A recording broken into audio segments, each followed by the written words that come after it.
The July sun beat down mercilessly on the quiet suburban street of Riverdale, the kind of heat that seemed to drain the color from everything it touched.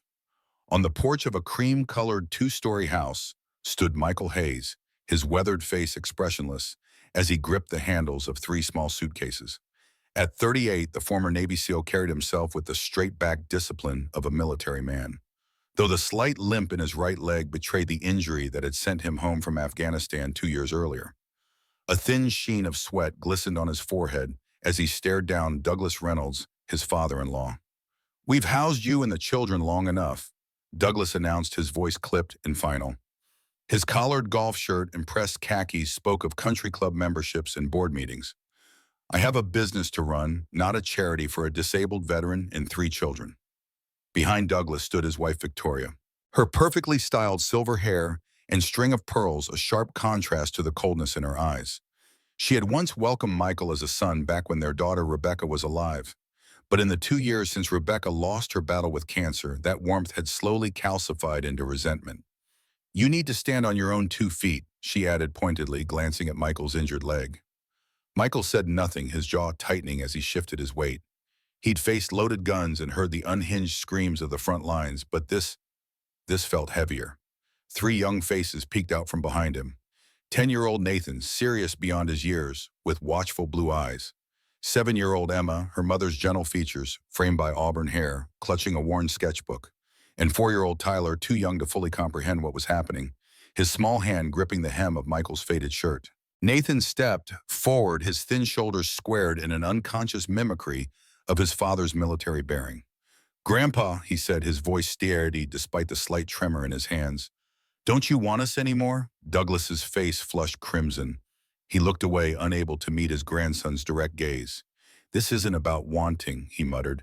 "It's about responsibility. Your father needs to take responsibility." From his open suitcase, a framed purple heart medal caught the sunlight, glinting like an accusation.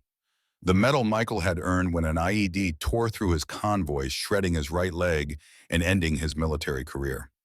The same medal Douglas had once boasted about to his golf buddies now seemed to embarrass him. Michael finally spoke, his voice low and controlled. "I understand." The words carried no suggestion of defeat, only the cold acknowledgement of their true nature. He turned to his children, his expression softening. "Pack up, kids. We need to go." Emma's eyes welled with tears. "I think Mom would be sad if she saw them like this," she whispered, clutching her sketchbook tighter, the one filled with drawings of a mother she was gradually forgetting. Her small fingers traced the outline of a family portrait she'd drawn just days before. All 5 of them, including Rebecca, standing in front of this very house, a house that was no longer their home. Little Tyler looked up at Douglas, his round eyes wide with confusion. "Grandpa, you don't like me anymore." The innocent question hung in the humid air between them unanswered. Douglas jerked his head away, as if the words had physically struck him.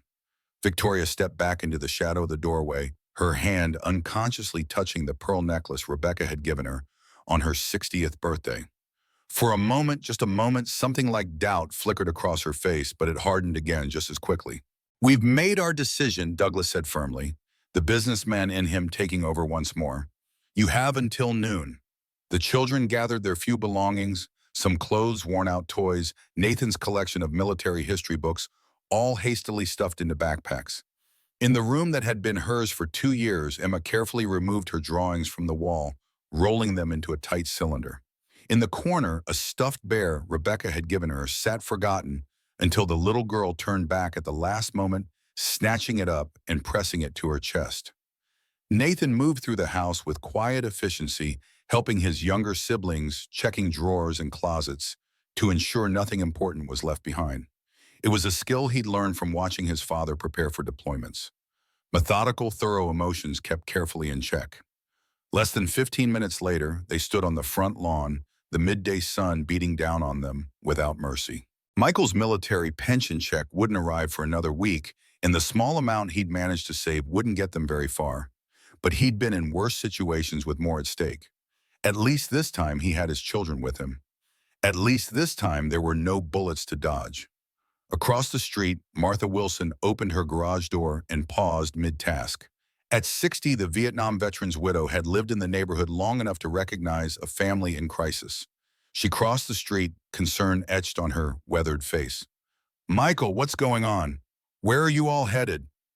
Her eyes took in the suitcases, the rigid set of Michael's shoulders, the Reynolds house looming behind them. Michael shook his head, unwilling to explain the family's shame in public. "We have to leave right now." His voice was tight, controlled, the voice of a man holding himself together through sheer force of will. Martha glanced at the children, Tyler sweating in the heat, his small face flushed.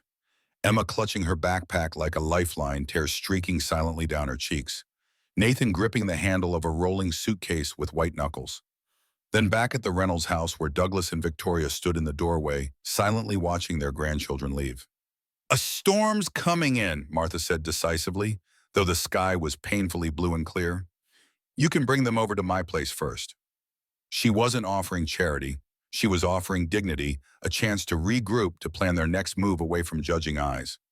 As Michael and the children followed Martha across the street, the only sounds were the quick roll of suitcase wheels on the sidewalk and the hot wind sweeping past, carrying with it the unanswered question, what truly made them want us gone today? Martha's modest wooden house felt noticeably warmer than the air outside, but not from the heat.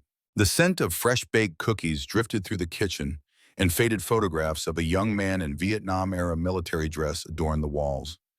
As she spread out a mattress in the corner of the living room, Martha asked bluntly, her voice slow but full of concern, "Michael, what happened? I saw you standing in front of their house with suitcases. It looked like you'd just been evicted." Michael set the suitcase against the wall, his eyes following Tyler, who was clutching an old teddy bear.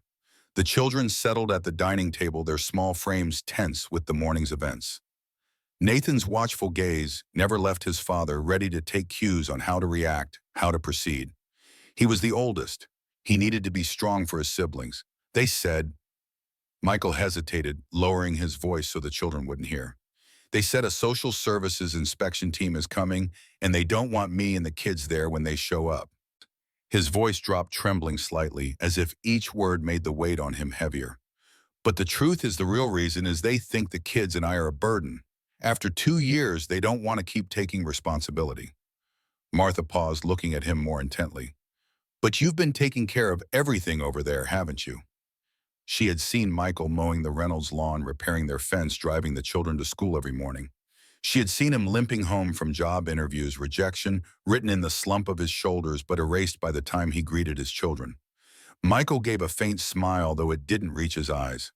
"I tried cleaning, cooking, fixing things around the house, but maybe what I can do just isn't enough to earn a place for the kids." He glanced at the Purple Heart medal now resting on Martha's coffee table. "Not everyone sees value in the same things." At the dining table, Nathan broke a cookie in half but didn't eat it. Just turned it over in his hands, his eyes far away.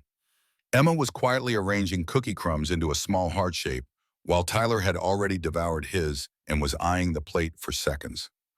Martha saw the exhaustion in Michael's eyes, the kind that went deeper than physical fatigue. "You all can stay here until you figure things out," she said firmly. "Thomas would have wanted that." She nodded toward the photograph of her husband in his dress uniform. "Soldiers take care of their own."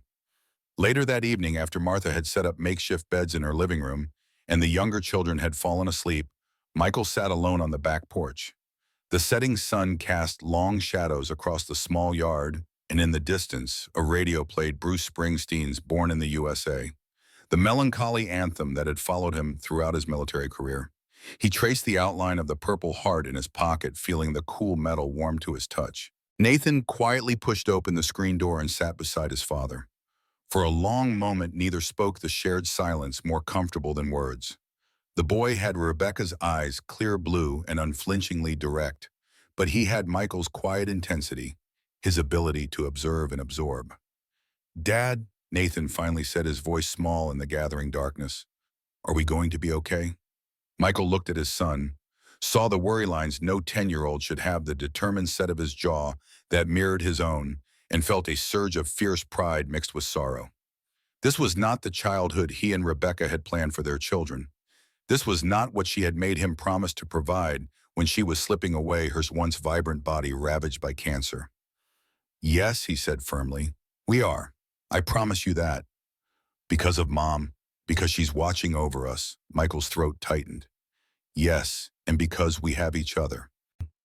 The night wrapped around them like a blanket, stars appearing one by one in the darkening sky.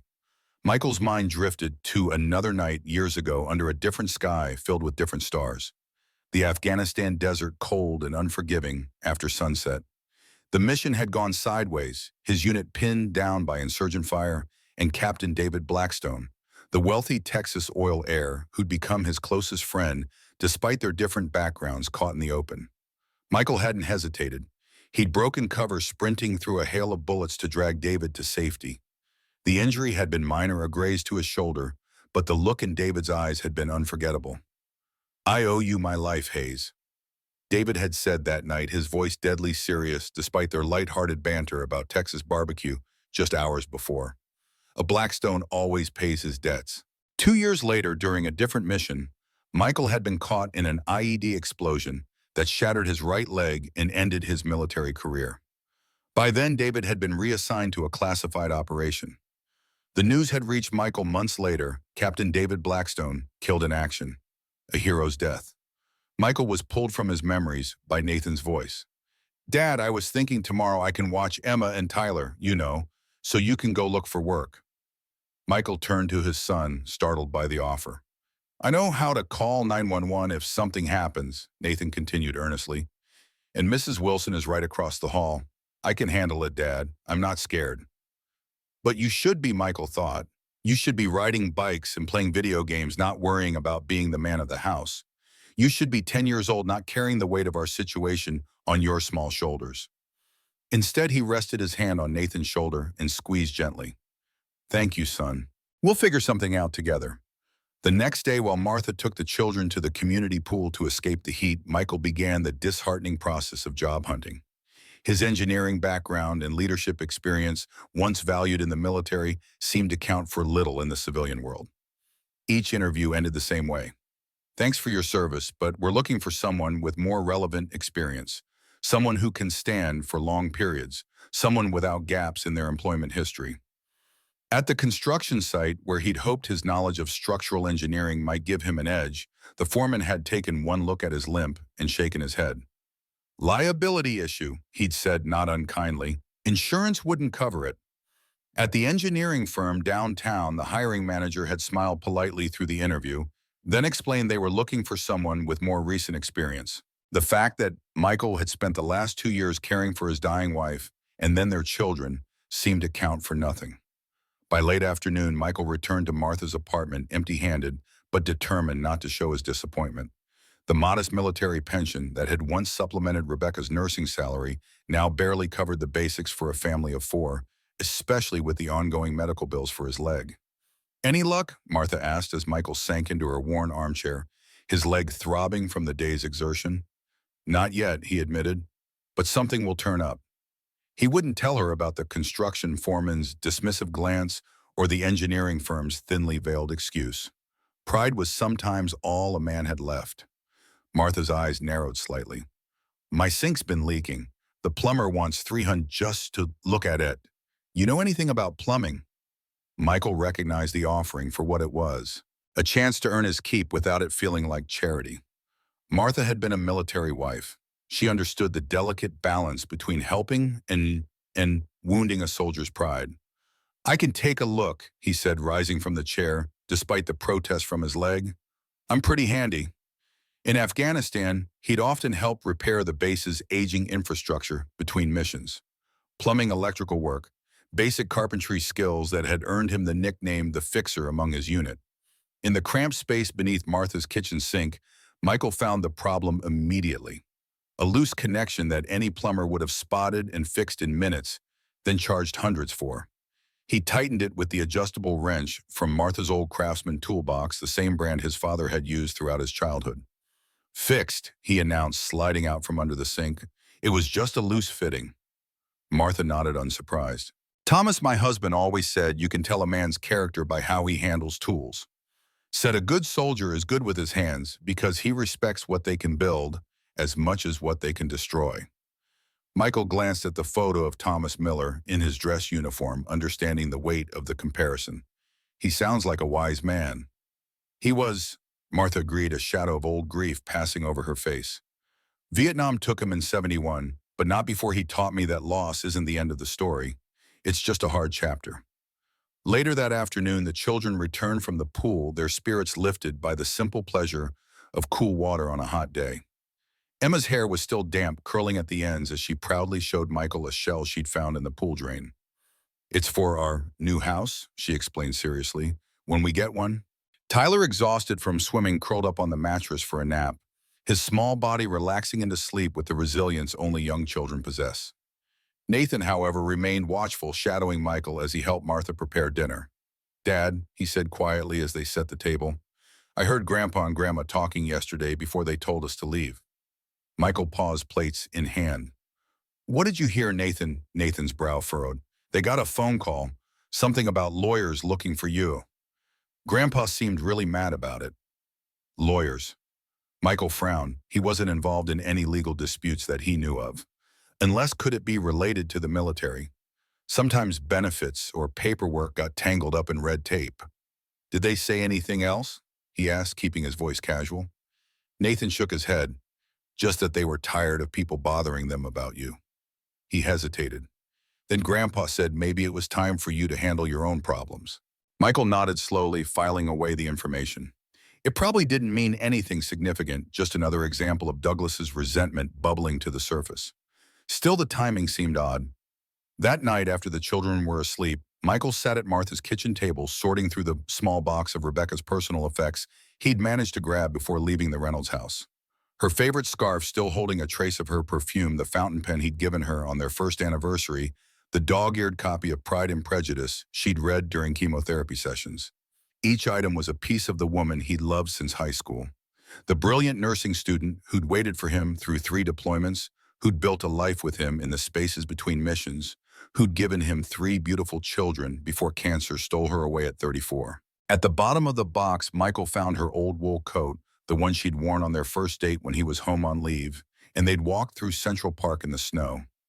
Something made him check the pockets, a habit from his military days of never leaving anything behind. His fingers touched paper, a cream-colored envelope, sealed with no return address. Michael stared at it, wondering how long it had been there, forgotten among the jumble of memories. Rebecca had been meticulous about mail. This must have arrived shortly before she passed, when the pain medication had made her forgetful. With careful fingers, Michael opened the envelope. Inside was a handwritten letter and a neatly folded stack of documents. The familiar, slightly messy handwriting made his chest tighten. It was from David Blackstone, his close comrade, who had been killed in Afghanistan. Memories flooded back. The deafening blast, the chaos, the split second when David had shoved him out of the blast zone only to fall himself. A wound that would never heal. "Mike, if you're reading this, it means I didn't make it back. Don't be sad about it. We both know the risks when we signed up. Remember that night outside Kandahar when you pulled me out of that firefight? You said it was nothing, just what any brother in arms would do. But we both know that's not true. You risked everything for me when you had a family waiting at home. I made you a promise that night. A Blackstone always pays his debts. I've instructed my family's lawyers to set up a trust fund in your name. Use it to rebuild your life and to do good. You deserve it more than anyone I know. Take care of those kids of yours. Tell them their Uncle David said they have the greatest dad in the world. Semper Fi, David. P.S. The coordinates where you saved my sorry ass are included below. The lawyers will use them as verification that this letter is authentic. Only you and I know those exact numbers." Michael's hands trembled as he unfolded the stack of papers, his eyes stopping on the bold print at the top of the legal document. Blackstone Family Trust beneficiary designation. And below that, a number that seemed to swim before his eyes. Total beneficiary amount, $100,000, 1,000 USD. He read it 3 times, certain he was missing a decimal point. Certain this couldn't be real. But the number remained the same. 100 million. A fortune beyond imagining. The kind of wealth that could change everything for him, for his children, for countless others. The first tear since Rebecca's funeral slid down Michael's cheek, not from weakness, but from release and gratitude. He sat motionless, the weight of David's final gift settling over him like a mantle of responsibility. In the letter's corner, just as promised, were the exact coordinates where Michael had risked his life to save David's. A location known only to the two of them, now serving as a key to an unexpected future. Nathan's words from earlier echoed in his mind. They got a phone call, something about lawyers looking for you. Suddenly it made sense. The Blackstone family lawyers had been trying to contact him, and the Reynolds, who had known about the inheritance all along, had deliberately kept it from him. Perhaps they'd hoped to maintain control over the children to leverage their position as grandparents against Michael's financial struggles. And when the lawyers had persisted, they decided to cut ties completely rather than face the truth. The realization should have filled him with anger, but instead Michael felt a strange sense of calm. This wasn't about revenge. This was about honoring David's sacrifice and building something meaningful from it. The next morning, Michael called the number on the legal documents. By noon, he was seated across from attorney William Parker in a modest office downtown, the very name David had mentioned in his letter. Parker confirmed that all procedures were legitimate and advised setting up an anonymous trust to protect Michael's privacy while also preparing a tax strategy and asset protection plan. Captain Blackstone was very specific about his wishes. Parker explained, his tone respectful. He changed his will before his final deployment, said if anything happened to him, this was his top priority. But why didn't anyone contact me before now? Michael asked, still struggling to process the magnitude of what was happening. Parker shuffled through his notes. We've been trying to locate you for over a year, Mr. Hayes. After your wife's passing, you moved several times. The Reynolds weren't particularly cooperative when our investigators made inquiries. A cold understanding dawned on Michael, so his suspicions had been correct. Douglas and Victoria had known about the trust, or at least suspected it existed. That was why they had suddenly decided he and the children were a burden they could no longer bear. Perhaps they had feared losing control over the grandchildren once Michael received the inheritance. Or perhaps they'd simply resented the idea that the son-in-law they looked down on would suddenly have wealth they couldn't match. The Blackstone family fully supports David's decision, Parker continued. They see this as honoring their son's wishes. David was their only child and the heir to their oil fortune. He spoke highly of you, said you were the most honorable man he'd ever met. Michael shook his head, overwhelmed. I didn't save him to get anything in return. It was just what needed to be done. That, Parker said with a small smile, is precisely why David trusted you with his legacy. He said you'd use it the right way. Parker then introduced Michael to Linda Brooks, an experienced financial advisor who listened intently as Michael shared his initial thoughts. No extravagance, no revenge, only a desire to help veterans and their families. Linda outlined a planned scholarship funds, affordable housing, vocational training programs. Michael named the initiative Hope for Veterans, the money becoming a tool to honor both David's promise and build a better future for many. That evening, back at Martha's house, Michael sat beside his 3 children on the worn sofa. He told them about David, about the promise made on the battlefield. Simple but heartfelt, he explained how David had saved countless lives during his service and how he had wanted to continue helping people even after he was gone. So we're rich now? Tyler asked, his 4-year-old mind grasping the most basic concept. Michael ruffled his son's hair. No, buddy, we're not rich. We've been entrusted with something important. There's a big difference. If we have a lot of money, Emma said, her eyes brightening, we can bake lots of cookies for sad people. Right, Dad? I'll buy a new chair for Grandma Elaine to sit on. Tyler piped, too young to understand the complexity of their relationship with the Reynolds. Nathan, however, remained quiet, his young face serious as he processed the implications. Finally, he spoke. Dad, let's keep it a secret. I don't want anyone bothering us because of the money. Their innocent words seemed to shape the path Michael was meant to follow. Exactly, he agreed. We'll do good things, but we'll do them quietly. With Brooks's help, Michael purchased a modest lakeside house that needed significant repairs, something he could work on with his own hands. The blue-gray wooden structure sat on a quiet lane with a small front garden and a backyard large enough for the children to play. It had 3 bedrooms, enough private space for each child, and a view of the water that brought a sense of peace Michael hadn't felt in years. The day they moved in, Michael installed a flagpole in the front yard. As the morning sun crested over the lake, he raised the American flag, softly singing the national anthem under his breath. The children stood beside him, hands over their hearts, as he'd taught them, watching the stars and stripes unfurl against the blue sky. The flag represented everything Michael had fought for. Freedom, security, the chance to build a life worth living. Now it would fly over their new beginning. "This is our home now," Michael told them. "A place where we can be safe and start over." He showed each child to their room. For Nathan, a space with a window overlooking an old maple tree and built-in bookshelves for his growing collection of military history books. Michael had personally revarnished an old desk he'd found in the garage and placed it under the window. "This is your command center," he told his son with a wink. "Every good leader needs a place to think."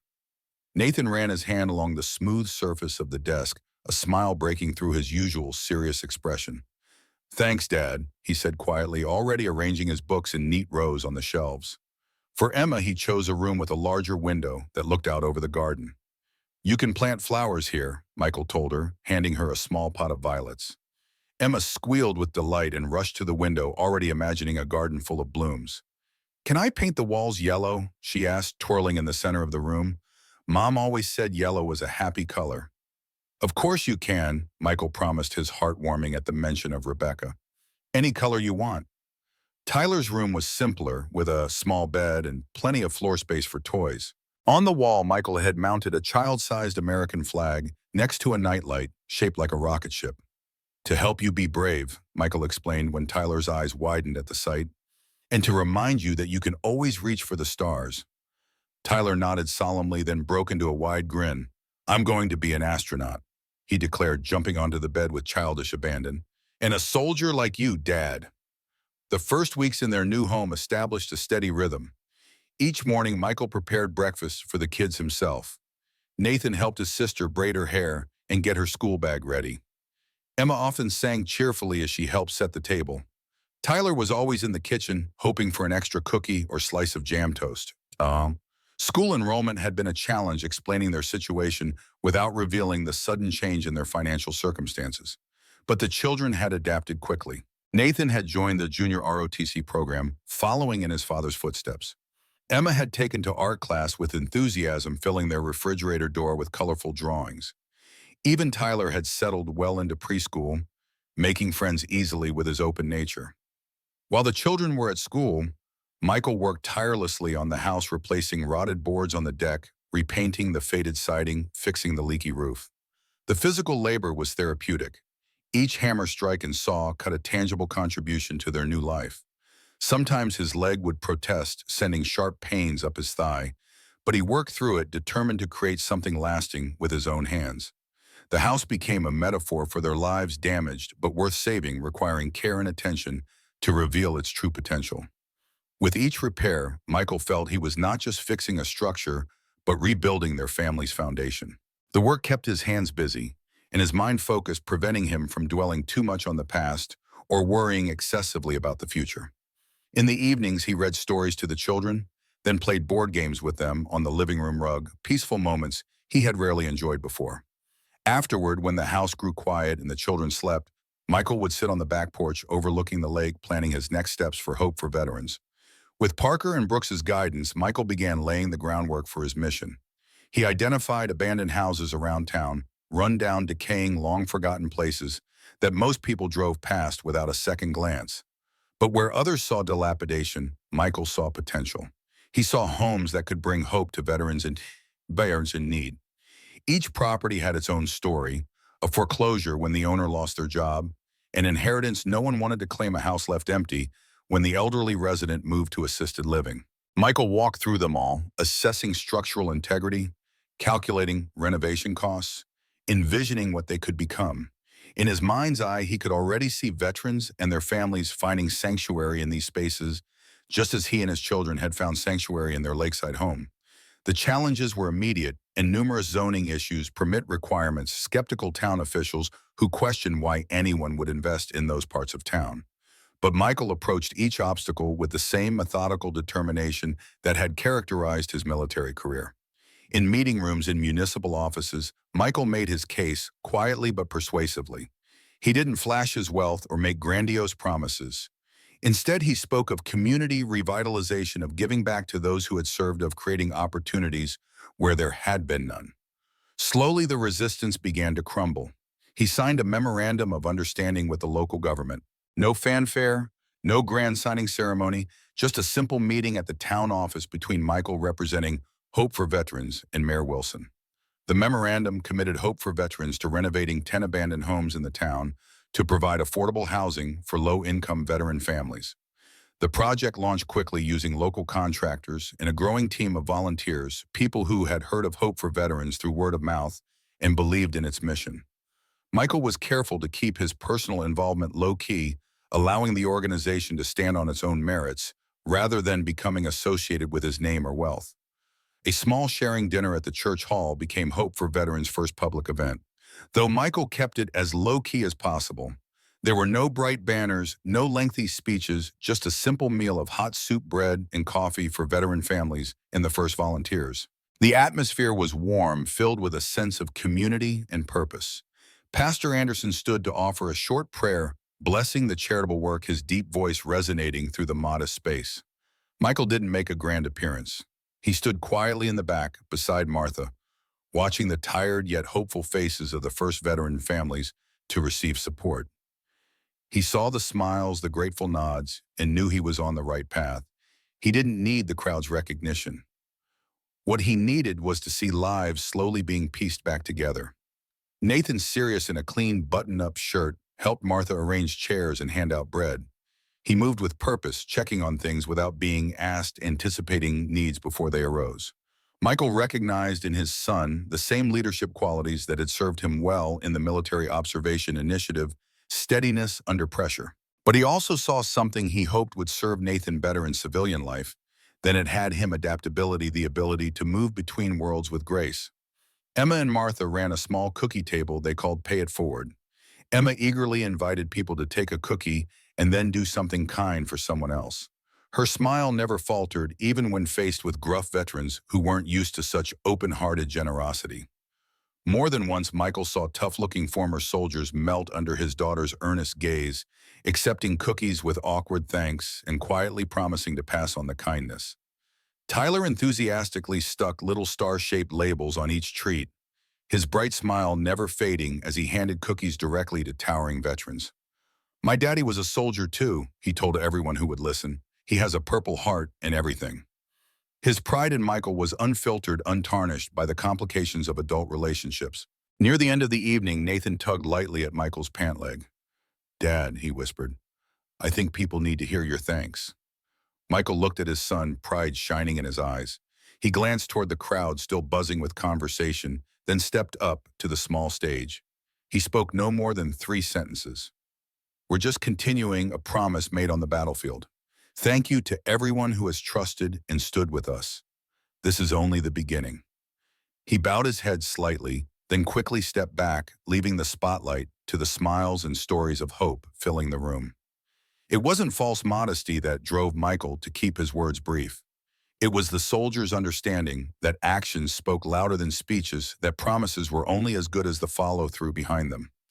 In one corner of the room, Martha watched with quiet approval. She had become an integral part of Hope for Veterans, using her own experience as a military widow to connect with families in need. Michael often found himself grateful for her practical wisdom and unflinching support. She never asked for details about the trust fund, respecting his privacy while helping him navigate the practicalities of his new mission. News about Hope for Veterans spread quickly through the town, but not in a loud or flashy way. It was word of mouth, carried in stories told over coffee in the barbershop or on church steps. The first veteran families to receive keys to temporary housing beamed with joy and gratitude. Group photos appeared in the town paper, but Michael Hayes' name was never mentioned as the one behind it all. He preferred to stay in the background, doing his work without fanfare or attention. At a community planning meeting, Michael first encountered Grace Bennett, a local journalist with sharp eyes and a no-nonsense attitude. She approached him after the meeting, notebook in hand. "Mr. Hayes," she said, extending her hand. "Grace Bennett, Riverdale Chronicle. I'd like to talk to you about Hope for Veterans. There's something different about this organization." Michael hesitated. He deliberately kept a low profile, avoiding press coverage. "We're just trying to help people who've served their country," he said carefully. Grace smiled, a quick, intelligent expression that transformed her serious face. "That's what everyone says. but I've covered a dozen charities in this town and none of them move as efficiently as yours. You've helped 3 families in just 2 months. Most organizations would still be doing paperwork." Michael studied her for a moment. There was something refreshingly direct about her manner, a clarity that reminded him of the best officers he'd served with. "Sometimes people talk too much and do too little," he finally said. "We prefer action over words." "Sounds like a military man," Grace observed. When Michael raised an eyebrow, she added, "My father was Marine Corps, 20 years. I recognize the mindset." Something shifted between them, a small acknowledgement of shared understanding.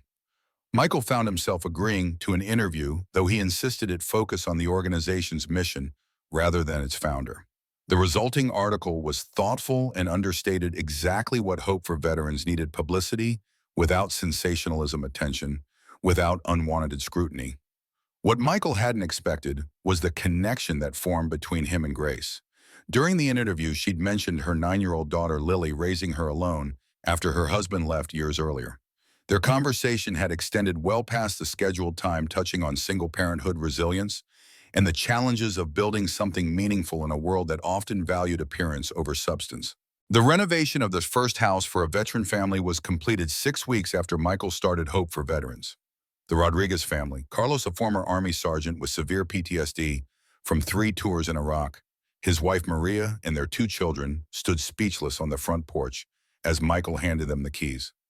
Carlos, who rarely spoke and struggled with crowded spaces, managed to meet Michael's eyes briefly. "Thank you, brother," he said, his voice rough from disuse. It was enough.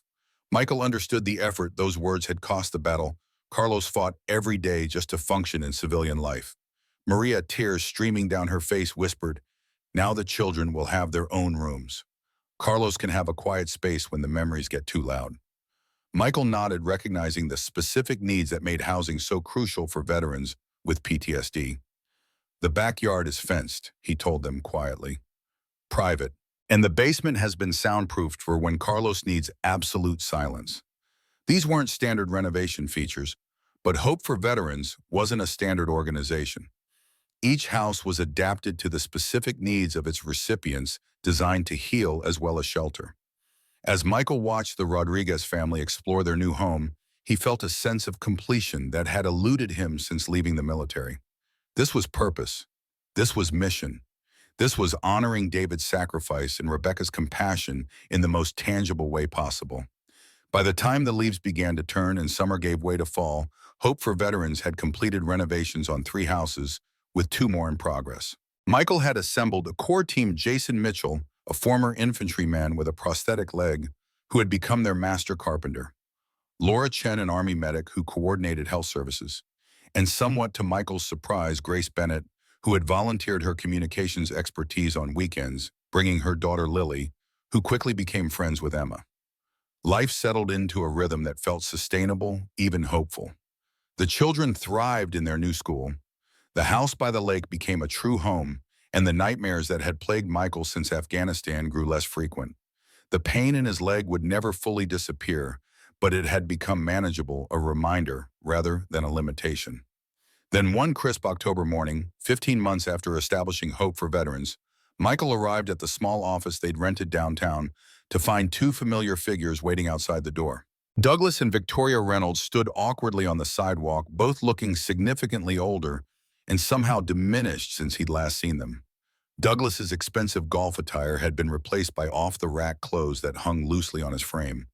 Victoria's perfectly coiffed hair showed gray roots, and her signature pearls were conspicuously absent.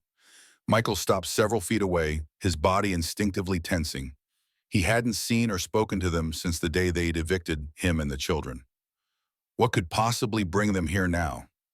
Michael Douglas began, his voice lacking its former authoritative tone. "We need to talk." The businessman who had once dismissed Michael as a burden now stood before him like a supplicant. Michael felt no satisfaction at the reversal, only a weary resignation. "Follow me," he said, simply unlocking the office door. Inside, in the small conference room with its second-hand furniture and walls covered with renovation plans, Douglas finally explained.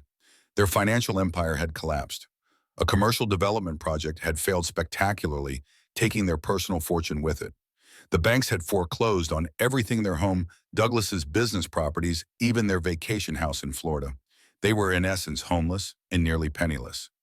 We thought perhaps, given your new circumstances, Douglas said, struggling to maintain his dignity, you might be in a position to help family. So they knew. Somehow they had discovered the Blackstone Trust Fund. Michael wondered how much they knew, whether they had pieced together bits of gossip about hope for veterans, or whether they had more concrete information about the full extent of his inheritance. Our circumstances changed the day you put our suitcases on the porch, Michael replied evenly. You made it clear we weren't family then. Victoria flinched as if slapped. We were under tremendous pressure, Michael. The business was already struggling. We just couldn't support 4 additional people indefinitely. And you chose not to tell me about the lawyers trying to contact me regarding David Blackstone's trust. It wasn't a question, but a statement of fact. The color drained from Douglas's face. He exchanged a quick, panicked glance with Victoria. We didn't know what it was about, he stammered. Just some lawyers calling, asking for your whereabouts. They called multiple times over several months, Michael pressed. You never thought to mention it. Douglas's jaw tightened. We had no obligation to be your personal secretaries. No, just an obligation to your daughter's husband and children. Michael let the words hang in the air, then took a sip of his coffee. It was bitter like the conversation. Please, Michael. Victoria leaned forward, desperation creeping into her voice. We've lost everything. We don't know where to go, what to do. Michael studied the couple before him, trying to see past his own resentment to the human beings beneath. They were in their late 60s, facing financial ruin after a lifetime of comfort and status. The situation wasn't so different from the veterans he helped daily through Hope for Veterans, people whose lives had been upended, who needed a second chance. The irony wasn't lost on him. What are you asking for exactly? Michael inquired, his tone neutral. Douglas straightened, slightly businessman instincts kicking in. A loan perhaps, or an investment in the business to keep the banks at bay. Michael shook his head. I won't be providing either. Victoria's shoulders slumped in defeat, and Douglas's face hardened with anger and humiliation. They began to rise from the table, but Michael held up his hand. I won't give you money, he clarified, but I will offer you an opportunity. They settled back into their seats, confusion evident on their faces. Hope for Veterans has been purchasing and renovating abandoned properties around town, creating housing for veterans and their families. Michael explained, we need people to help with that work construction administration support services. Douglas's face flushed with indignation. Are you suggesting that we become your employees, manual laborers? I'm offering you jobs, housing, and a chance to rebuild, Michael corrected. The same thing I offer every veteran who comes through our doors. No special treatment, no shortcuts, just honest work and a path forward. This is preposterous, Douglas sputtered. I'm a successful businessman, not some charity case. Not anymore, you're not, Michael said quietly. The words weren't meant to wound, simply to state reality. Victoria touched her husband's arm. Douglas, please, let's at least hear him out. Michael continued, you'd work alongside other volunteers, veterans, and community members. Douglas, your business experience could be valuable for our operations. Victoria, we need help coordinating family support services. You'd live in an apartment near the project headquarters. Modest, but comfortable. After a year, we can reassess. And the grandchildren? Victoria asked cautiously. Could we see them? That depends on you, Michael replied honestly. They were hurt when you rejected them. Trust has to be rebuilt gradually, but yes, supervised visits would be possible if you demonstrate genuine commitment. Douglas was still bristling with wounded pride. And if we refuse this generous offer? Michael shrugged slightly. Then you'll need to find another solution to your problems. I won't stand in your way. The tension around the table was palpable. Douglas looked ready to storm out, but Victoria's hand on his arm tightened. May we have some time to discuss this? She asked. Michael nodded and stood. Take the weekend. Call me Monday with your decision. He placed his business card on the table. Simple white cardstock with just a phone number. No name, no title. Either way, I wish you well. As he walked toward the door, he heard Douglas's bitter mutter. Some choice. Work like common laborers or lose everything. Michael paused, then turned back. A wise man once told me that you can tell a person's character by how they handle tools, he said quietly. It's not the work that defines us, but how we approach it. He left them there in the dimming light of the office, surrounded by the remnants of their pride and the fragments of choices made long ago. The drive home was silent, the sunset painting the lake in hues of orange and gold. Michael's mind was a tumult of emotions. Anger at the Reynolds' audacity, concern for his children, uncertainty about whether he'd made the right decision. He had been prepared to cut all ties with Douglas and Victoria after their rejection to build a new life without them. But seeing them so diminished, so desperate, had awakened something unexpected in him.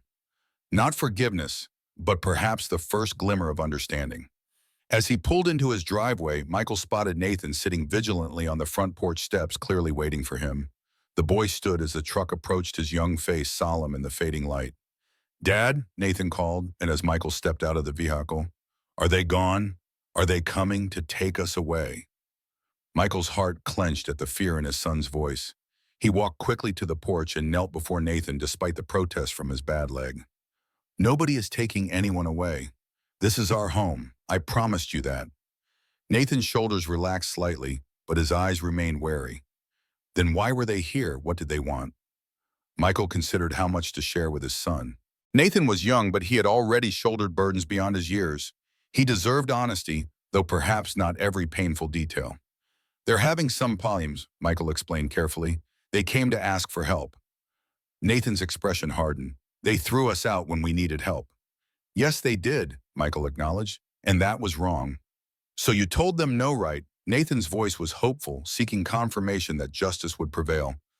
Michael sighed. "It's complicated, Nathan. Sometimes being right isn't as important as being kind." "Mom would have helped them," Nathan said quietly after a moment of reflection. Michael smiled sadly. "Yes, she would have. Your mom always tried to see the best in people, even when they couldn't see it in themselves." They sat in silence for a moment, the chirping of evening crickets filling the air around them. Then Nathan asked, "Did you help them?" "I offered them a chance," Michael clarified. "Not money, not forgiveness, just an opportunity to work to earn their way back. It's up to them whether they take it." Nathan nodded, slowly processing this, like the veterans at Hope. "Exactly like that," Michael confirmed, impressed by his son's perceptiveness. "Everyone deserves a second chance, Nathan. Not because they have earned it, but because offering it says something about who we choose to be." Later that night, after the children were asleep, Michael sat on the back porch with Martha, watching the moonlight shimmer across the lake. He'd recounted the conversation with the Reynolds, still unsure whether he'd done the right thing. "You think I'm being naive?" he asked, swirling the remnants of iced tea in his glass. Martha considered the question, her weathered face thoughtful in the dim porch light. "I think you're being the man Rebecca fell in love with," she said finally, "and the man those children need to see." "They might not accept the offer," Michael pointed out. "Douglas's pride took a serious beating today." "Pride's a luxury for people with options," Martha replied with the pragmatism of someone who had weathered her own storms. "If they're as desperate as they seem, they'll come around." "And if they do," Michael asked, "if they actually show up ready to work?" Martha smiled. "Then you'll have the satisfaction of watching Douglas Reynolds learn to use a hammer and Victoria figure out how to operate a washing machine. Seems like justice enough to me." Michael laughed, some of the tension leaving his shoulders. Martha had a way of cutting through complexity to the heart of matters.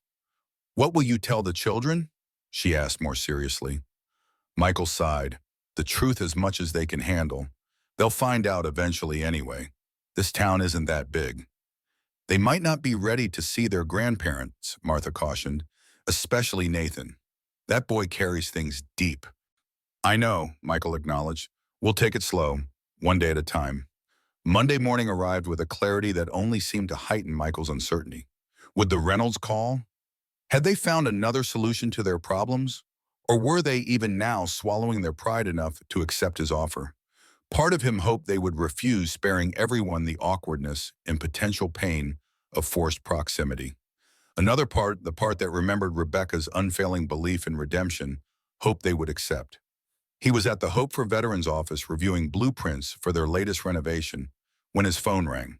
The number was unfamiliar, but Michael had a suspicion who it might be. "Michael Hayes," he answered. There was a pause, then Douglas's voice strained but clear. "We've discussed your proposal. We accept your terms."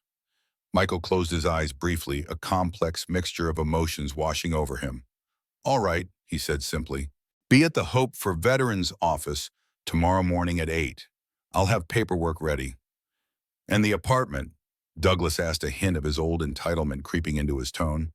"You'll get the keys tomorrow after orientation," Michael replied. "It's furnished with basics. You can bring personal items, but space is limited."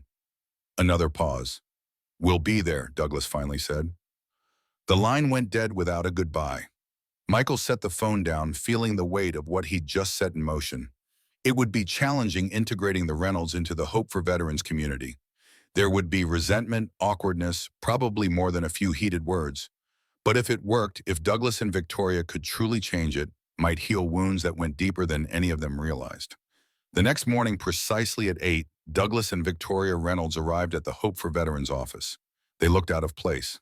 Douglas in pressed slacks, in a button-down shirt better suited to a country club than a construction site.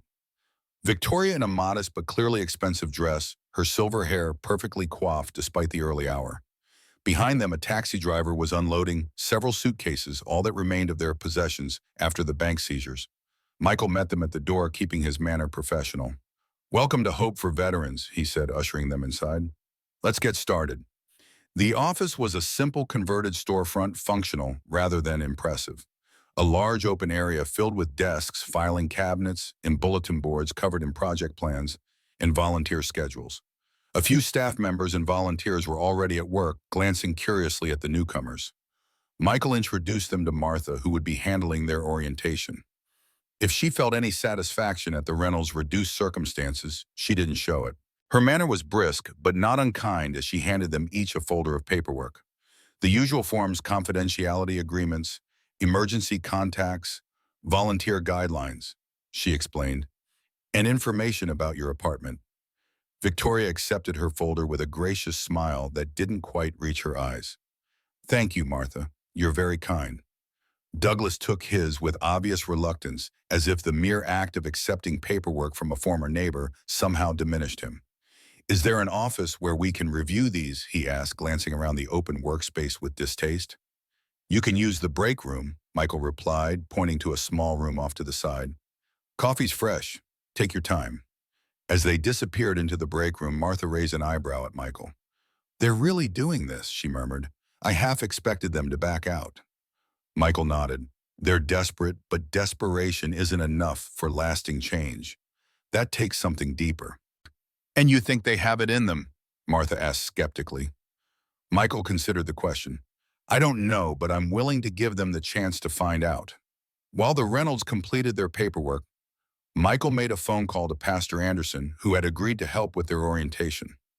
The pastor had been a strong supporter of Hope for Veterans from the beginning, fearing not just the church facilities, but his own considerable skills as a former construction worker before entering the ministry. Pastor Anderson arrived just as Douglas and Victoria emerged from the break room, paperwork completed. The pastor's warm handshake and genuine welcome seemed to ease some of the tension in Douglas's shoulders. "I'm glad you've joined us," Pastor Anderson said. "Many hands make light work, and we have plenty to do." The morning was spent in orientation, a tour of the facility's introductions to key personnel, an overview of the organization's mission and current projects. Michael had arranged for the Reynolds to be assigned to different areas initially. Douglas would work with the renovation team, while Victoria would assist with family support services. After lunch, it was time for their first assignments. Michael led Douglas to the workshop behind the main office, where several volunteers were preparing materials for the current renovation project. The room smelled of sawdust and varnish. Tools lined the walls, and in the center, a veteran named Jason Mitchell was carefully sanding what would become a dining table for one of the houses. "Douglas, this is Jason. He'll be showing you the ropes today."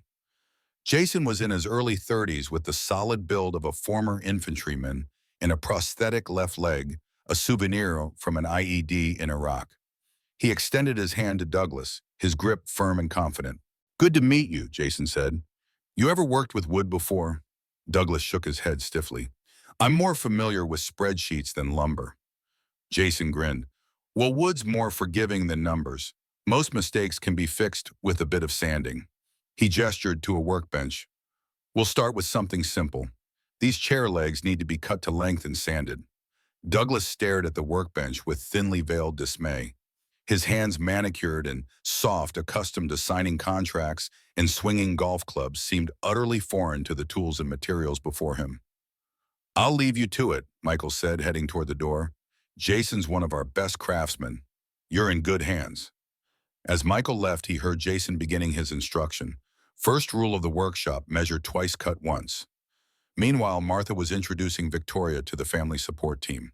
Unlike Douglas, Victoria seemed more receptive to her new role, though clearly uncomfortable with the modest surroundings and casual atmosphere. Her experience hosting charity events and managing household staff gave her some transferable skills, but the hands-on nature of the work would be a significant adjustment. We serve lunch to the families every weekday, Martha was explaining. Nothing fancy but nutritious and filling. Today we're making sandwiches and soup. Victoria nodded, eyeing the industrial kitchen with apprehension. I'm not much of a cook, she admitted. We always had staff for that. Martha handed her an apron. Well, now you're the staff. Don't worry, it's just sandwiches today. Even I can manage those. By mid-afternoon, Michael was deep in negotiations with a building supplier when his phone buzzed with a text from Jason. You might want to check on Douglas. Rough start. Michael excused himself and headed to the workshop. He found Douglas sitting alone at the workbench, surrounded by poorly cut pieces of wood, a bandage wrapped around his index finger. The older man's face was flushed with frustration and what looked suspiciously like suppressed tears. This is humiliating, Douglas said, without looking up. I can't even cut a straight line. Michael pulled up a stool and sat across from him. Nobody gets it right the first day. I'm not nobody, Douglas snapped. I built a multi-million-dollar business from the ground up. I've served on the boards of 3 companies. I've advised the mayor on economic development. And none of that matters here, Michael replied quietly. Here you're just Douglas, learning to build things with his hands. Douglas's jaw tightened. Is this what you wanted? To see me fail, to watch me struggle like some incompetent child? Michael shook his head. What I want is to see you succeed, Douglas. Not because it would prove me right, but because it would prove that people can change that. They can find value in themselves beyond titles and bank accounts. And if I can't, Douglas asked, his voice suddenly smaller. If I'm too old, too set in my ways, Michael picked up one of the wood pieces Douglas had cut. Crooked, rough, but not entirely unsalvageable. Then we'll find another way. But you've only been at it for a few hours. Give yourself a chance. Douglas stared at his bandaged finger, then at the wood pieces scattered before him. Rebecca always said I was too quick to judge, too impatient with failure, including my own. Michael felt a pang at the mention of his wife's name on Douglas's lips. She was perceptive that way. She got that from her mother, Douglas said softly. Victoria could always see through my bluster. Michael stood, sensing the moment of genuine vulnerability needed space to breathe. Take a break if you need to, then try again. Jason will help you. As he turned to leave, Douglas called after him. Michael, thank you for the chance. The words were stiff, formal, clearly difficult for Douglas to say, but they were a beginning. Michael's next stop was the community kitchen, where he found a very different scene. Victoria was at a large table with Martha and 2 other volunteers, all working efficiently to prepare sandwiches. Victoria's hair was slightly disheveled, and her expensive dress was protected by an oversized apron, but she seemed almost relaxed. Michael, she greeted him, looking up from her work. We're making roast beef and turkey. Martha says the veterans prefer heartier options. Looks good, Michael approved. How are you settling in? It's different, Victoria admitted, but not as difficult as I feared. I used to help with church luncheons years ago before. She trailed off, perhaps remembering when her social position had elevated her from such hands-on volunteerism. Your organizational skills are impressive, Martha added with what seemed like genuine appreciation. She's already reorganized the pantry and created a more efficient assembly line for the sandwiches. Victoria actually blushed at the compliment. It's just basic logistics, nothing special. Everything helps, Michael assured her. Efficiency means we can serve more people with the same resources. As he left the kitchen, Michael felt cautiously optimistic. The Reynolds' first day was going better than he had expected, not without challenges, but with small signs of potential adaptation. Whether these would develop into genuine change remained to be seen. That evening, Michael drove the Reynolds to their new apartment, a modest two-bedroom unit above a hardware store on Main Street. It was one of several apartments Hope for Veterans maintained for transitional housing. Clean and functional, but a far cry from the spacious, elegant home they had lost. "It's smaller than our guest bathroom," Douglas muttered as they entered. "Douglas," Victoria admonished quietly. "It's perfectly adequate." Michael handed them the keys. "There's food in the refrigerator for tonight and breakfast tomorrow. The furniture is basic but comfortable. If you need anything essential, let Martha know." Victoria touched his arm lightly. "Michael, before you go, how are the children really?" The genuine concern in her voice caught Michael off guard. "They're doing well," he answered honestly. "They're resilient. Nathan's joined the school's junior ROTC program. Emma's taking art classes. Tyler just lost his first tooth." Victoria's eyes filled with tears. "We've missed so much." "You'll see them soon," Michael promised, "but we need to prepare them first. They were hurt by what happened." Douglas, who had been inspecting the kitchen with a critical eye, turned to face them. "When?" he asked bluntly. "When can we see them?" "Give it a couple of weeks," Michael replied. "Let's get you settled in your roles first, then we'll arrange a supervised visit." Douglas looked like he wanted to argue, but Victoria squeezed his arm. "That's fair, Michael. Thank you." After leaving the Reynolds, Michael drove home with mixed emotions. The day had gone as well as could be expected, but the road ahead would be challenging. Integrating Douglas and Victoria into Hope for Veterans was just the beginning.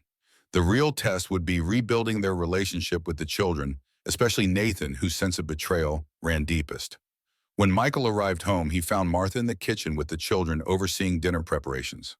Emma was carefully setting the table while Tyler was dramatically recounting a playground adventure from school. Nathan was quieter, helping with the cooking while observing everything with his usual intensity. "Dad," Tyler shouted, running to hug Michael's legs, "I got an A on my dinosaur picture." Michael scooped him up, grateful for the simple joy of his youngest son. "That's fantastic, buddy. Is it on the refrigerator yet?" "Uh-huh. Next to Emma's painting." Tyler pointed proudly to the artwork display that had taken over the kitchen refrigerator. Emma approached more sedately, but her smile was just as warm. "We made spaghetti, Dad. I helped with the sauce." "It smells amazing," Michael assured her, ruffling her hair. Nathan remained by the stove, stirring the sauce with concentration. "Everything go okay today?" he asked, his tone casual but his eyes searching. Michael knew his oldest son was really asking about the Reynolds. "It went fine," he replied, keeping his answer deliberately vague in front of the younger children. "We'll talk more later." Dinner was a lively affair, with the children sharing stories from school and Martha contributing occasional dry observations that made everyone laugh. Michael treasured these moments, the normalcy, the laughter, the sense of family they had built from the fragments of loss and displacement. Later, after the younger children were in bed, Michael found Nathan in his room reading a book on military history. The boy's room was meticulously organized, books aligned on shelves, model airplanes hanging from the ceiling, in precise formation, a small American flag on the desk. So much like Michael himself at that age, finding comfort in order and structure. "Can we talk?" Michael asked, knocking lightly on the open door. Nathan nodded, setting aside his book. Michael entered and sat on the edge of the bed, choosing his words carefully. "Your grandparents started working at Hope for Veterans today," he began. "They'll be helping with the renovation projects and family support services." Nathan's expression remained neutral, but his shoulders tensed. "For how long?" "At least a year," Michael replied. "Maybe longer, depending on how things go." "And we have to see them." Nathan's voice held a note of apprehension. Michael shook his head. "Not right away and not until you're ready. When the time comes, it will be a supervised visit, on your terms." Nathan processed this information, his young face serious. "Why are you helping them, Dad, after what they did to us?" It was the same question Michael had asked himself repeatedly over the past days.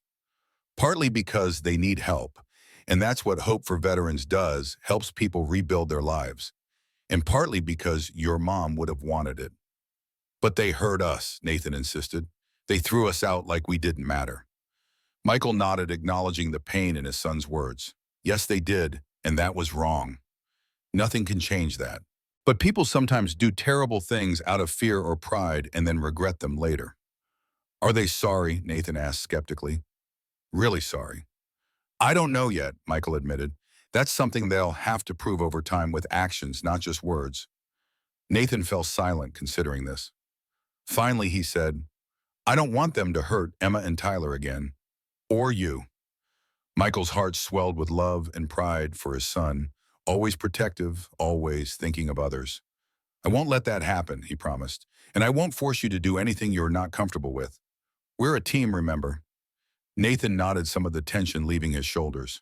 A team, he echoed. The following weeks established a new rhythm for Hope for Veterans.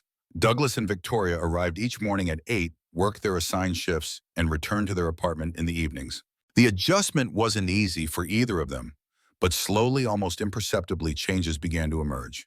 Douglas still struggled with the physical demands of the workshop, but his business acumen proved valuable in other ways.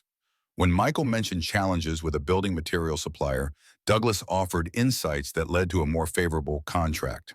When the accounting system needed streamlining, Douglas spent a weekend reorganizing it, saving the organization thousands in potential consulting fees.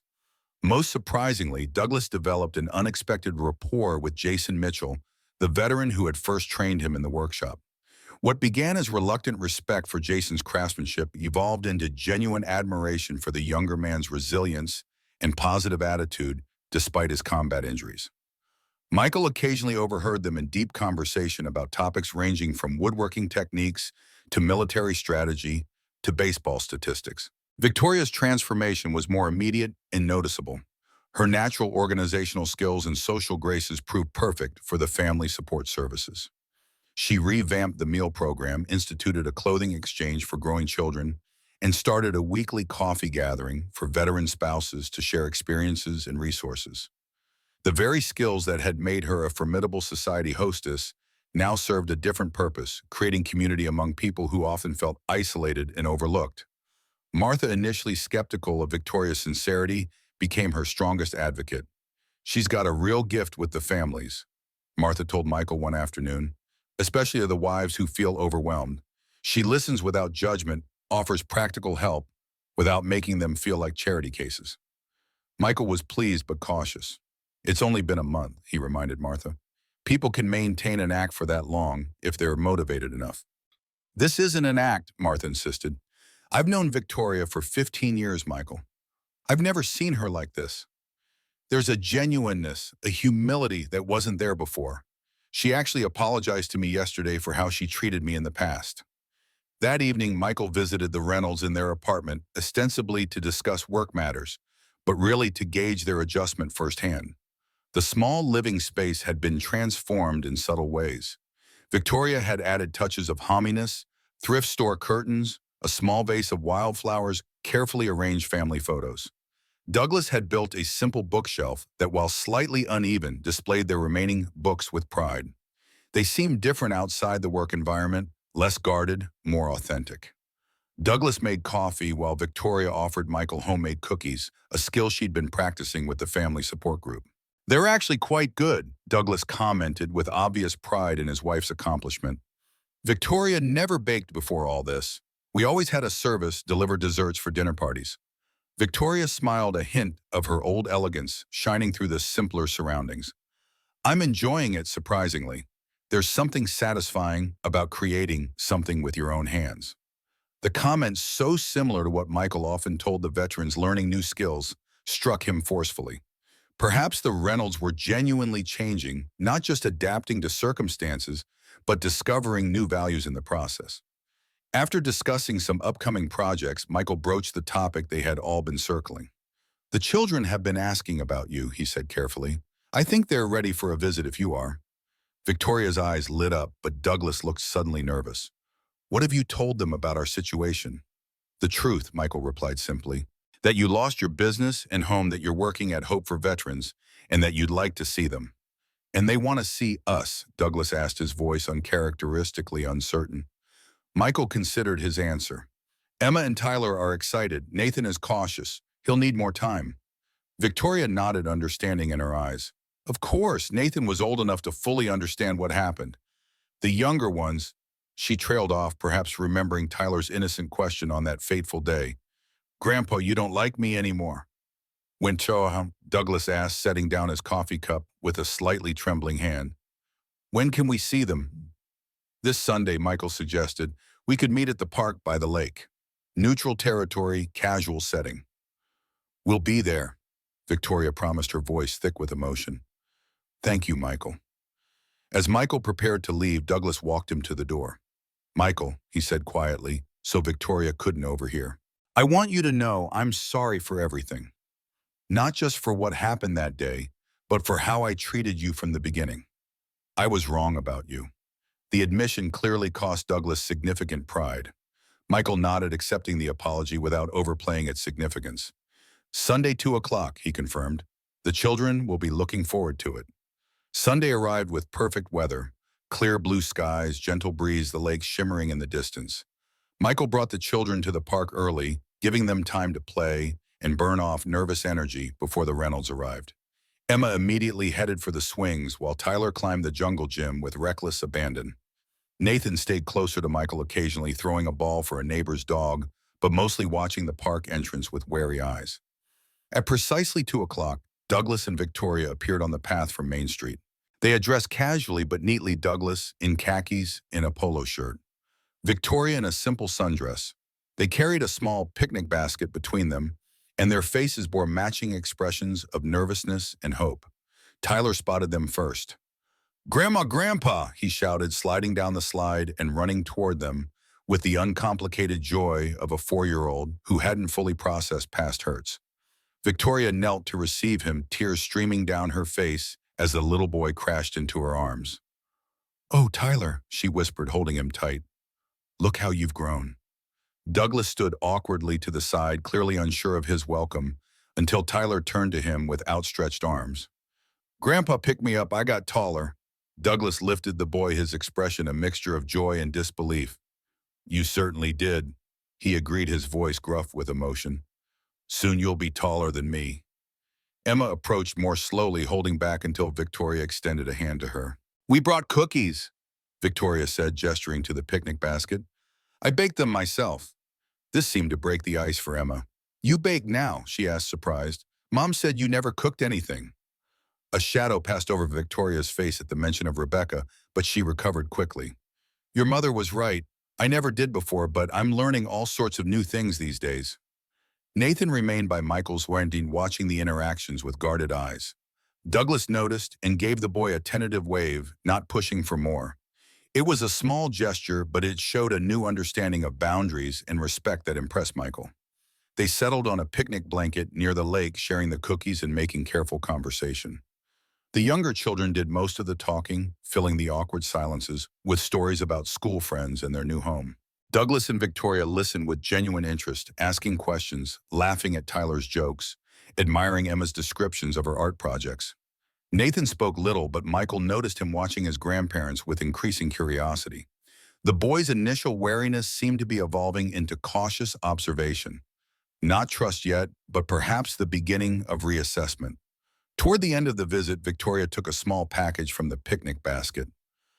We brought something for each of you, she said, her voice betraying her nervousness. She handed Tyler a small, hand-carved wooden truck. Your grandfather made this, she explained. It's his first completed project at the workshop. Tyler examined the simple toy with delight. You made this, Grandpa, all by yourself. Douglas nodded, pride and embarrassment warring on his face. It's not perfect, he admitted. The wheels are a bit wobbly, but yes, I made it. For Emma, there was a set of quality-colored pencils. Martha mentioned you're taking art classes, Victoria said. These might be useful. Emma's eyes widened at the professional-grade pencils. These are better than the ones at school, she breathed. Thank you, Grandma.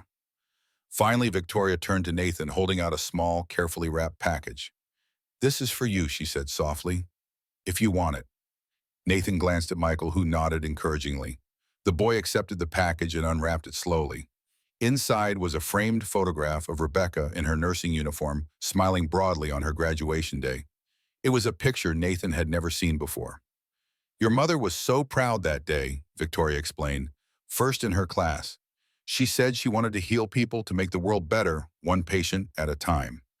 Nathan traced the edge of the frame, his expression unreadable. Thank you, he said finally, his voice quiet but sincere. As the visit concluded, Douglas and Victoria said their goodbyes, promising to see the children again soon, if Michael approved. Tyler hugged them both enthusiastically while Emma offered a more reserved embrace. Nathan shook Douglas's hand formally, but allowed Victoria a quick hug progress that made her eyes fill with tears. On the drive home, Michael asked the children their thoughts about the visit. "Grandpa makes toys now," Tyler announced happily, rolling his wooden truck along the car seat. "He said he'll make me a helicopter next time." "Grandma seems different," Emma observed thoughtfully. "Nicer. And her cookies were actually good." Nathan was silent until Michael caught his eye in the rearview mirror. "They're trying," the boy acknowledged reluctantly. "I guess that's something." Michael nodded, pleased with his son's insight. "Yes, it is. Trying is where change begins." The park visit marked a turning point in the Reynolds' integration into the family's life. Every Sunday afternoon became their regular time together. Sometimes at the park, sometimes at Michael's house, occasionally at community events sponsored by Hope for Veterans. The relationship evolved slowly but steadily, with small moments of connection accumulating into something new. Not a restoration of what was lost, but the creation of something different and potentially stronger. As summer turned to fall, Hope for Veterans prepared for its most ambitious project, yet the renovation of an abandoned apartment building into a transitional housing complex for 10 veteran families. The project would require all hands on deck, including those of Douglas and Victoria, who had become valued members of the team. Douglas had progressed from simple woodworking to more complex construction tasks, his business acumen complementing his growing practical skills. He still wasn't the most adept with tools, but his willingness to learn and his attention to detail compensated for his lack of natural ability. More importantly, he had developed genuine relationships with many of the veterans, offering career advice, financial counseling, and sometimes just a sympathetic ear. Victoria had blossomed in her role with family support services. Her natural grace and organizational talents made her an effective advocate for veterans' families, navigating complex systems of benefits and resources. She had started a weekly support group for military spouses and parents, drawing on her own experience of almost losing Rebecca during a deployment years earlier. In the community, Michael had been crossing paths more frequently with Grace Bennett, the journalist who had written so thoughtfully about Hope for Veterans. Their professional relationship had gradually shifted into something more personal. Grace often brought her daughter Lily to weekend events, and the girl had become fast friends with Emma, sharing her love of art and creative projects. After one particularly successful fundraising dinner, where Grace had helped with the press coverage, Michael found himself walking her to her car under a canopy of autumn stars. "You've built something remarkable here," Grace said, her breath visible in the cool night air. "These families have hope again because of what you've created." Michael shook his head slightly. "I just provided the resources. It's the community that makes it work, people like you who help spread the word." Grace smiled, her face illuminated by the soft glow of the streetlight. "Always deflecting praise. That's one of the things I like about you, Michael Hayes." There was a moment of charged silence between them, a recognition of feelings that had been building for months. Michael found himself wondering what Rebecca would think, if she would want him to move forward to find happiness again. Before he could overthink it, Grace leaned forward and kissed him softly. "I've wanted to do that for a while," she admitted, stepping back with a slightly embarrassed smile. Michael felt a weight lift that he hadn't realized he'd been carrying. "Me too," he said simply. As they said goodnight, Michael promised to call her the next day. Driving home, he felt a strange mixture of guilt and hope. Loving someone new didn't diminish what he'd had with Rebecca, but it opened possibilities he'd thought closed forever. He wondered how the children would react, especially Nathan, who held his mother's memories so closely. The morning of the apartment building renovation kickoff, Michael arrived early to find Douglas already there reviewing blueprints with Jason and 2 other veterans.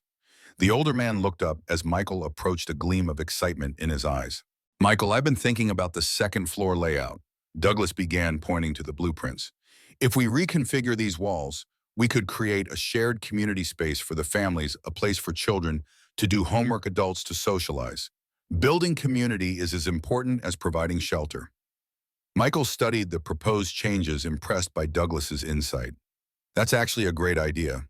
It would add to the budget, but the benefits would be worth it." "I've already run the numbers," Douglas assured him, pulling out a detailed cost analysis. We can offset the expense by using reclaimed materials from the demolition phase. And I've contacted 3 of my former suppliers who are willing to donate some materials in exchange for recognition. Michael raised an eyebrow, surprised by Douglas's initiative. You've been busy. Douglas nodded, a hint of his old confidence returning, but tempered now with humility. This project matters, Michael. These families deserve our best effort. As volunteers began arriving for the kickoff, Michael noticed Victoria organizing refreshments with Martha and several other women. She had set up a coffee and breakfast station for the workers, complete with homemade muffins and detailed information packets about the project for each volunteer. Morning, Michael, she greeted him warmly. We're ready for the crew. I've arranged for lunch delivery at noon, and there's a first aid station set up in the corner. Looks like you've thought of everything, Michael commented, genuinely impressed. Victoria smiled, the expression transforming her face. I learned from the best, she said, nodding towards Martha. Who knew all those years of organizing charity galas would actually prepare me for something meaningful? The day progressed with the controlled chaos typical of large renovation projects. Michael moved between teams, troubleshooting problems, coordinating deliveries, and ensuring everyone had what they needed. By late afternoon, significant progress had been made. Walls demolished, debris cleared, and the framework for Douglas's community space already taking shape. As the sun began to set, Michael called everyone together for a brief closing meeting. Volunteers gathered in what would eventually become the building's lobby, dusty and tired but satisfied with the day's work. Great job, everyone, Michael began. We're ahead of schedule thanks to your hard work. Tomorrow we'll focus on electrical and plumbing rough-ins. Any questions before we wrap up? A hand raised from the back of the group. Douglas, his clothes covered in drywall dust, a small cut visible on his forearm. I'd like to say something if I may. Michael nodded, curious. Douglas had never volunteered to speak at these meetings before. Douglas stepped forward, clearing his throat nervously. Many of you know me as the new guy who couldn't hammer a nail straight 2 months ago. He began, drawing chuckles from the group. What you may not know is that I'm also the father-in-law of our leader, Michael Hayes. A murmur of surprise rippled through the volunteers who weren't aware of the connection. Last year, I made the worst mistake of my life. Douglas continued, his voice steady despite the emotion behind his words. I turned my back on Michael and my grandchildren when they needed shelter and support. I put pride and convenience above family. It was unforgivable. The room fell silent, all eyes fixed on Douglas. Michael stood motionless, caught off guard by this public confession. Michael could have left me to face the consequences of my own poor decisions, Douglas acknowledged. Instead, he offered me and my wife a chance to rebuild. Not just our lives, but our character. He showed me what true strength looks like. Not wealth or status, but the courage to help others even when they don't deserve it. Douglas turned to face Michael directly. I can never fully repay what I took from you and the children, but I promise to spend whatever time I have left trying to be worthy of the second chance you've given us. The room erupted in applause, volunteers moved by Douglas's raw honesty. Michael, deeply affected but uncomfortable with the attention, simply nodded his acknowledgement. This wasn't about him or even about Douglas. It was about the power of purpose and community to transform lives. That was the heart of hope for veterans. As the meeting concluded and volunteers began dispersing, Michael found himself standing beside Douglas in the empty lobby. You didn't need to do that, Michael said quietly. Douglas shook his head. Yes, I did for myself, if not for you. Acknowledgement is the first step toward making amends. Michael considered this, then offered his hand. Douglas took it, the handshake firm and equal. No longer the dismissive grip of a superior or the desperate clasp of a supplicant, but the connection between two men who had begun to see each other clearly. Rebecca would be proud of you, Douglas said softly. Both of us. Michael nodded, the mention of his wife's name, no longer a source of pain when spoken by her father. Yes, he agreed. She would. As they walked out of the building into the cool evening air, Michael reflected on the journey of the past months. Hope for Veterans had been founded to honor David Blackstone's sacrifice and to help those who had served rebuild their lives. What he hadn't anticipated was how the mission would expand beyond veterans to touch all who participated, volunteers, family members, and even reluctant in-laws who had lost everything except the opportunity to begin again. The following week, disaster struck. Michael received an urgent call from Jason early in the morning. There had been a fire at one of the first houses Hope for Veterans had renovated the Jenkins family home. No one was hurt, but there was significant damage to the structure. When Michael arrived at the scene, fire trucks were still parked outside, firefighters rolling up hoses as the smoke dissipated. The Jenkins family, Mark, a former Army sergeant with 2 tours in Afghanistan, his wife Diane, and their 3 young children stood huddled together on the neighbor's lawn, shock evident on their faces. Jason pulled Michael aside, his expression grim. "They're saying it might be electrical. Started in the wall of the living room." Michael frowned. "We checked all the wiring ourselves. How could this happen?" "I don't know, but it doesn't look good. If word gets out that our renovations are unsafe." He didn't need to finish the thought. The organization's reputation was built on trust. If that trust was broken, everything they'd worked for could collapse. Michael approached the Jenkins family, offering immediate support, a hotel room replacement, close assurance that they would repair the damage as quickly as possible. Mark Jenkins, still in his pajamas, nodded numbly, his arm around his wife's shoulders. "We know you'll make it right, Michael," he said, his voice hoarse from smoke. "You've never let us down before." The simple statement of faith hit Michael like a physical blow. These families trusted him, depended on him. He couldn't let them down. Later that morning, as Michael was organizing emergency response efforts at the office, the door opened to reveal an unfamiliar face. A tall man in an expensive suit entered, surveying the modest space with calculating eyes. "Michael Hayes," the man inquired, offering a business card. "Richard Collins Development. I wonder if we might have a word." Michael accepted the card warily. Collins Development was a major player in local real estate, known for high-end commercial properties and luxury condominiums. "How can I help you, Mr. Collins?" Michael asked, remaining standing, rather than inviting the man to sit. Collins smiled, though the expression didn't reach his eyes. "Surely I'm here to help you. I understand one of your properties experienced a fire this morning. Very unfortunate."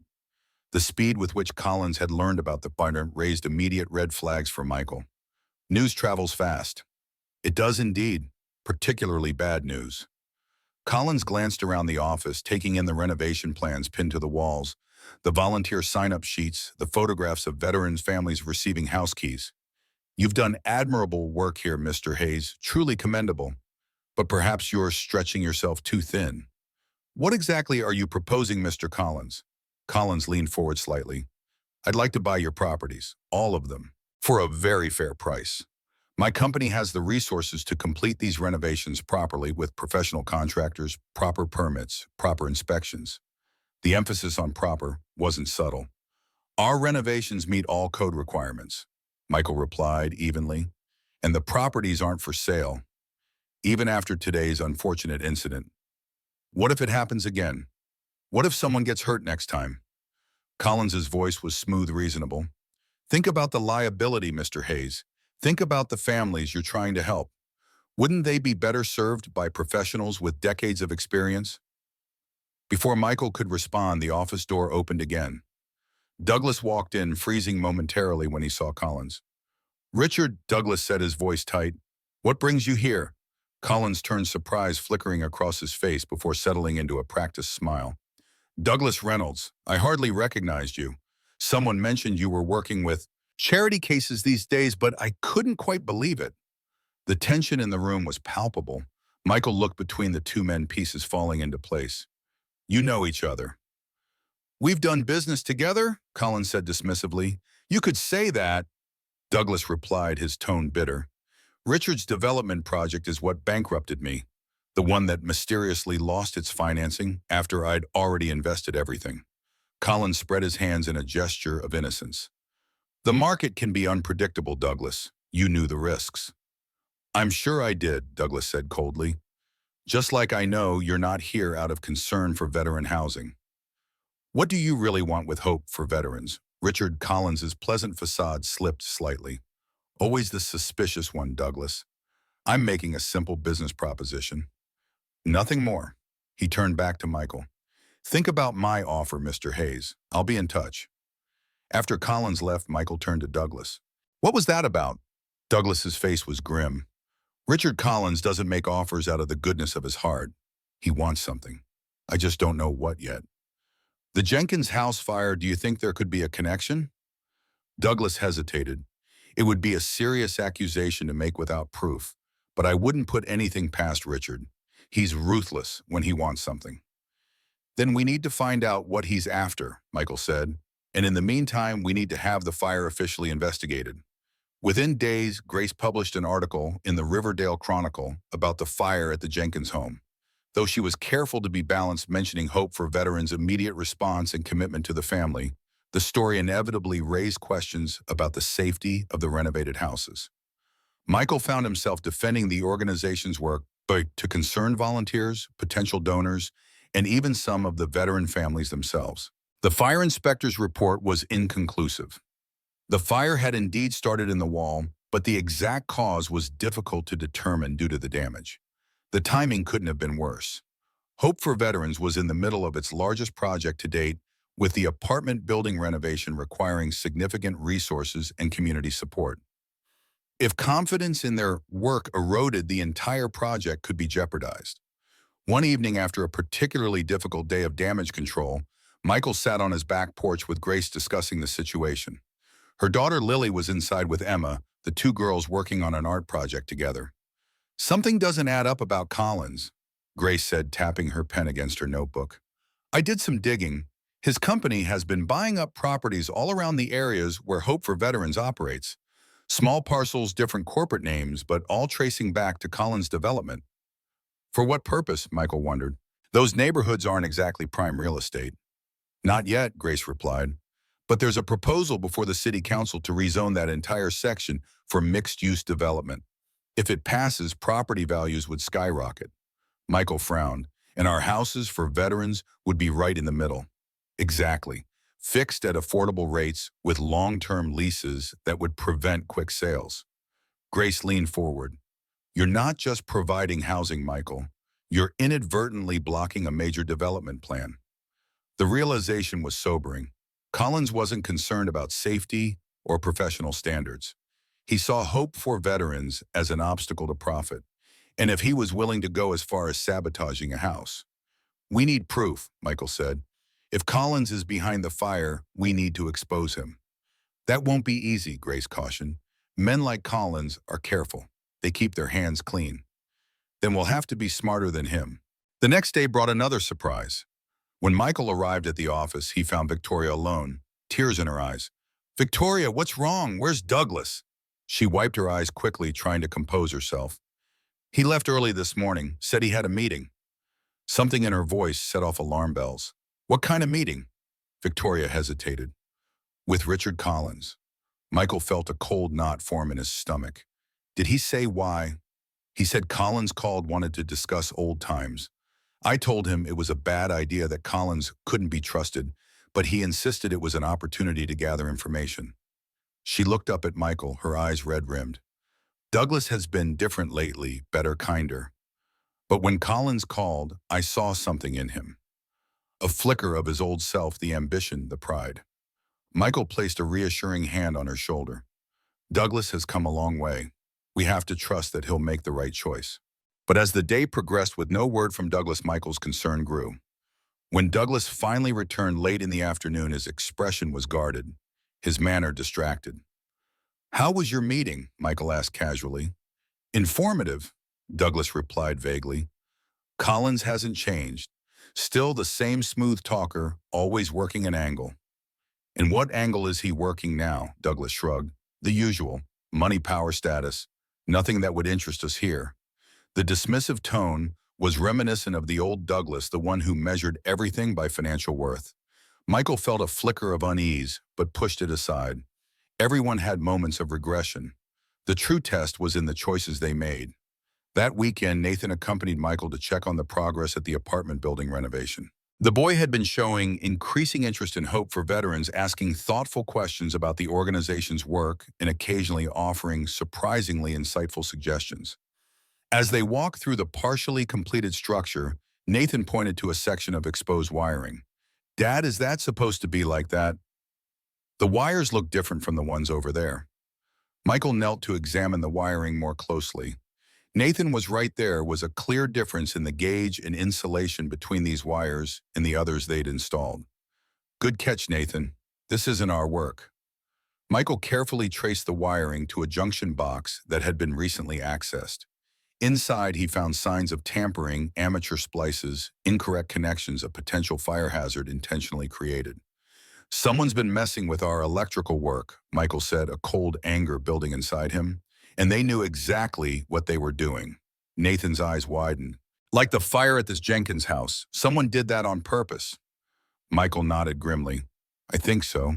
And they might have been planning another one here. But why would someone want to burn down houses for veterans? Nathan asked, genuine confusion in his voice. Because some people care more about money than people, Michael replied, already pulling out his phone to call Jason.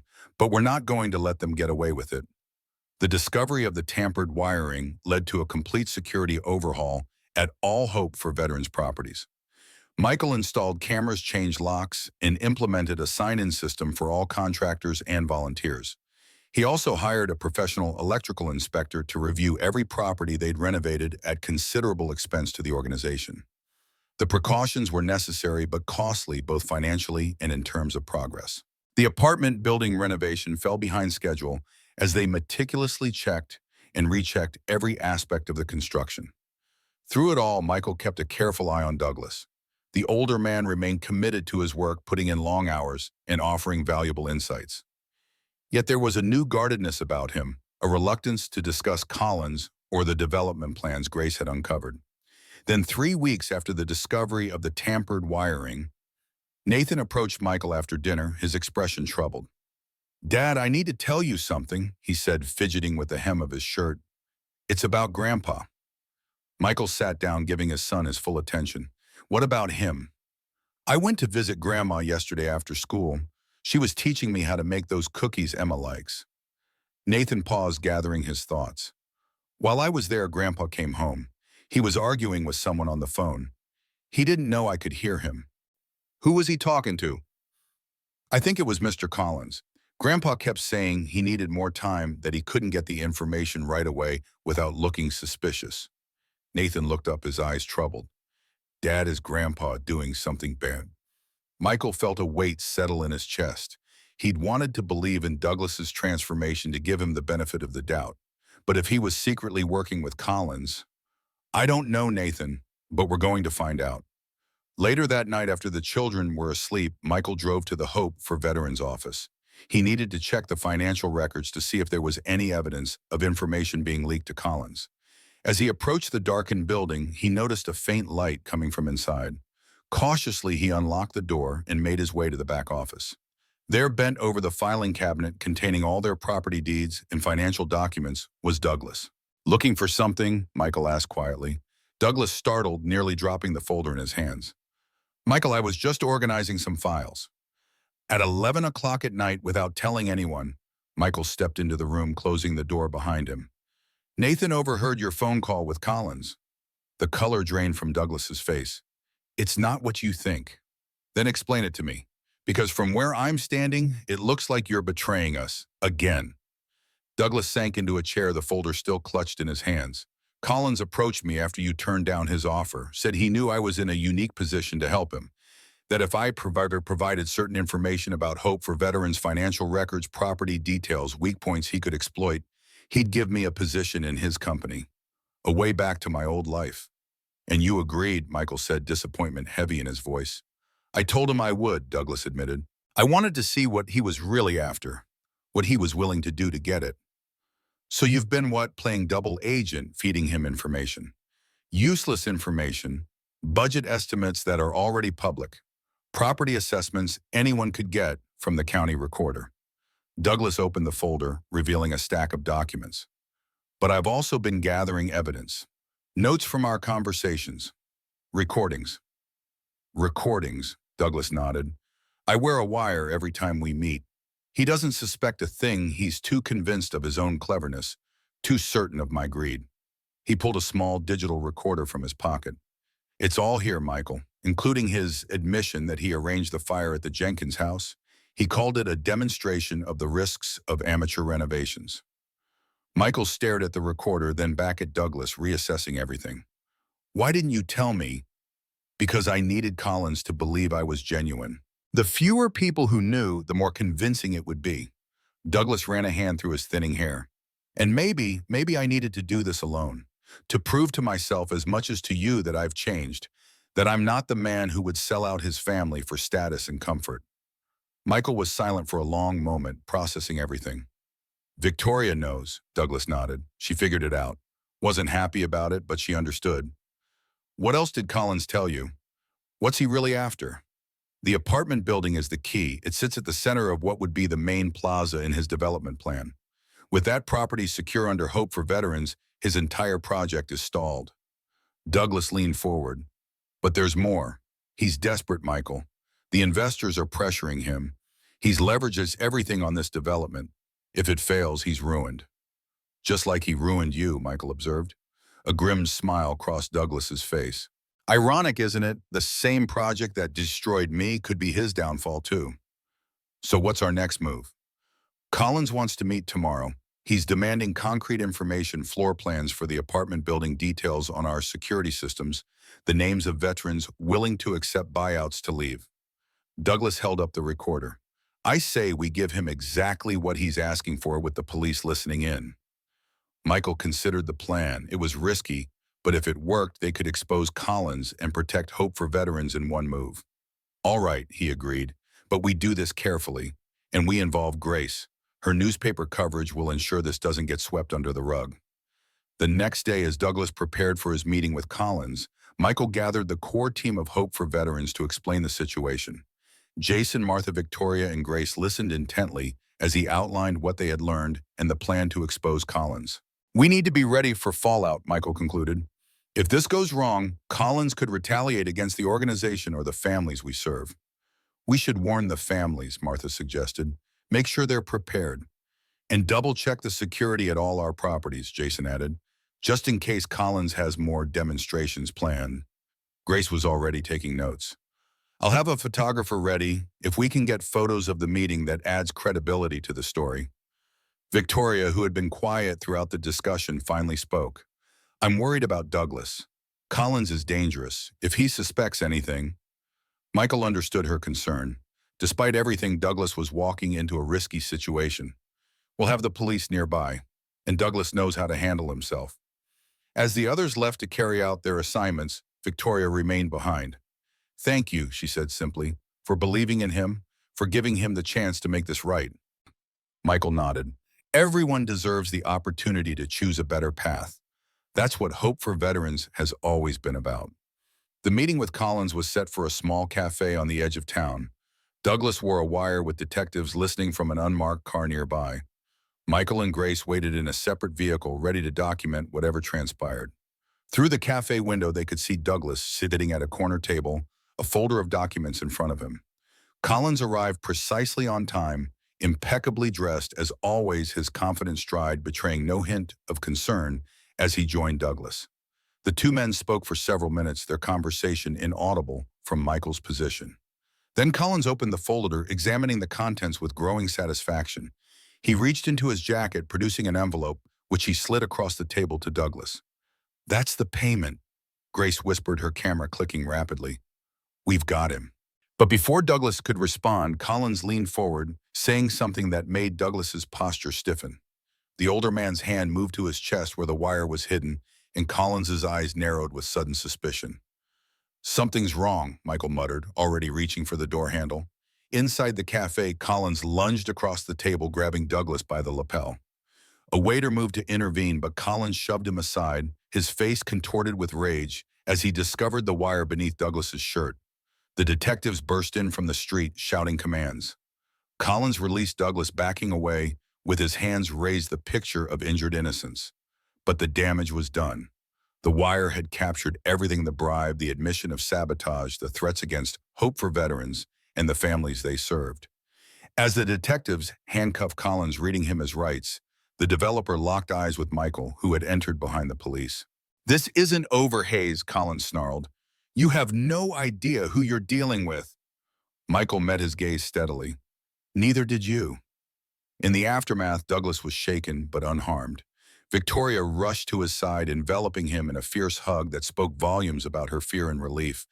I'm fine, he assured her, though his hands trembled slightly. It worked. We got him. The evidence was damning. Collins's recorded admissions combined with forensic evidence from the Jenkins House fire provided more than enough for multiple criminal charges. His development company's stock plummeted as news of his arrest spread, and the city council quickly distanced themselves from the rezoning proposal he had championed.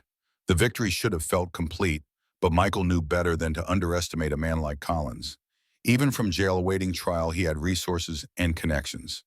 The fight wasn't over, but Hope for Veterans had won this round decisively. The day after Collins's arrest, Grace's article dominated the front page of the Riverdale Chronicle. The headline read, "Developer Arrested for Arson in Plot Against Veteran Housing."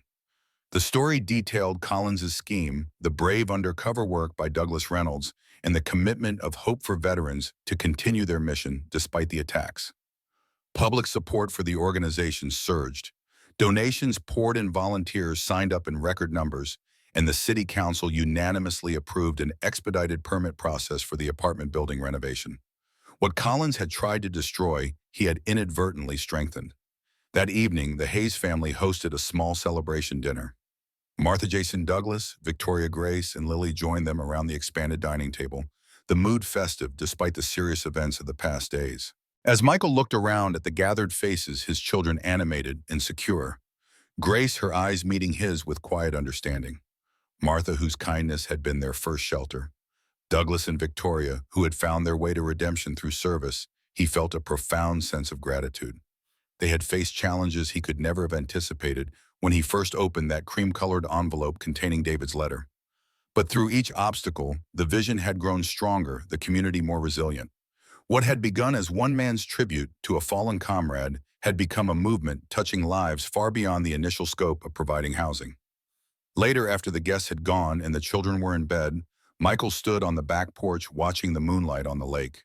The American flag on the pole in the front yard was visible from the corner of the porch, illuminated by a small spotlight, a constant reminder of what they were fighting for. Grace joined him, slipping her hand into his. "Penny for your thoughts," Michael smiled. "Just thinking about how far we've come and how much further we have to go." "Always looking ahead," she observed. "That's what makes you a good leader." "And a terrible dancer," he added with a self-deprecating laugh, "as you'll probably discover at the Hope for Veterans Gala next month." Grace leaned against his shoulder. "I'll take my chances." They stood together in comfortable silence, watching the gentle movement of the water. The peace of the moment was a stark contrast to the turbulence of recent events, a reminder that calm could follow storm, that healing was always possible. "Do you think Collins will give up?" Grace asked finally. Michael considered the question. "No, men like that don't accept defeat easily, but neither do we." "No," she agreed, squeezing his hand. "We certainly don't. The future would bring new challenges, new battles to fight." But tonight, in this moment, Michael Hayes stood secure in the knowledge that he was no longer fighting alone. He had built not just houses, but a community, not just an organization, but a family. And that more than any material wealth was David Blackstone's true legacy. The first snowfall of November transformed Riverdale overnight, blanketing the town in pristine white. The Hope for Veterans apartment building renovation continued, despite the weather, with crews working tirelessly to ensure the 10 veteran families would have homes before Christmas. Steam rose from coffee cups as volunteers stomped snow from their boots, their breath visible in the crisp morning air. Michael stood with Jason reviewing the weekly progress report. The electrical systems had been completely rewired, plumbing upgraded, and structural reinforcements added. Douglas's community space on the second floor was taking shape with large windows overlooking the town square, providing natural light for the planned study area and children's playroom. "We're still on the schedule," Jason confirmed, flipping through the checklist. "Drywall finishing this week, painting next week, then flooring and fixtures. Barring any disasters, we'll have families moving in by December 15th. Michael nodded satisfaction, warming him despite the cold. After the Collins incident, the project had gained momentum, with local businesses donating materials and professional contractors volunteering specialized labor.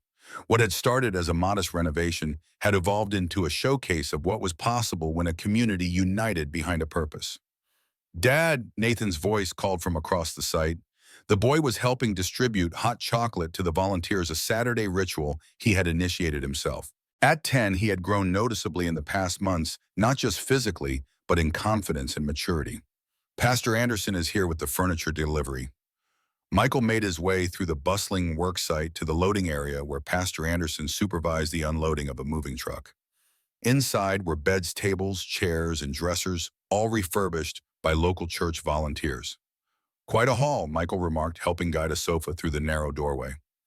Pastor Anderson smiled, his breath forming clouds in the cold air.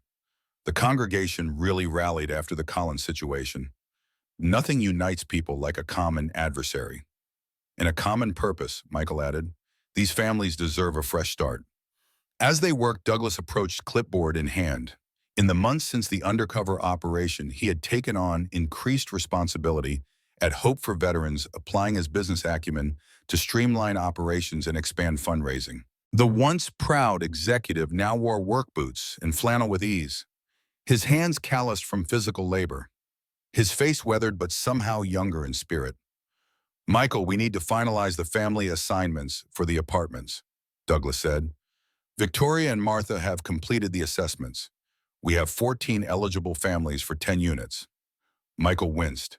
This was always the hardest part, choosing who would receive housing first when all were deserving. "Let's review them this afternoon. I want to ensure we're accounting for all factors." "Already scheduled," Douglas confirmed. 2 o'clock at the office. Victoria's bringing lunch. Nathan, who had been listening nearby, spoke up. "What happens to the families who don't get apartments?" Michael placed a hand on his son's shoulder. "They'll stay on our priority list for the next project. In the meantime, we'll help them with other support, rental, assistance, job training, whatever they need most." Nathan considered this, his young face serious. "We should build more apartments." Douglas and Michael exchanged glances, a moment of shared pride in the boy's compassionate thinking. "That's the plan," Michael agreed, "one step at a time." Later that afternoon, as snow continued to fall outside the windows of the Hope for Veterans office, Michael sat with Douglas, Victoria, Martha, and Jason reviewing the family files. Each represented a story of service, sacrifice, and struggle, veterans facing PTSD, physical disabilities, unemployment, and housing insecurity. "The Rodriguez family is thriving in their home," Martha reported. "Carlos has started mentoring other veterans with PTSD, says having stable housing gave him the foundation to help others." Michael nodded, recalling the quiet man who had barely been able to speak when they first met. That's what this is all about. Not just providing shelter, but enabling growth. They worked methodically through the files, considering each family's specific needs, the ages of children, proximity to schools and medical facilities, accessibility requirements for those with disabilities. By the time they finished, they had a preliminary housing assignment for all 10 apartments with a waitlist protocol for the remaining families. As the meeting concluded, Michael noticed Victoria checking her watch repeatedly, an unusual display of impatience from the normally composed woman. "Something wrong, Victoria?" he asked. She hesitated.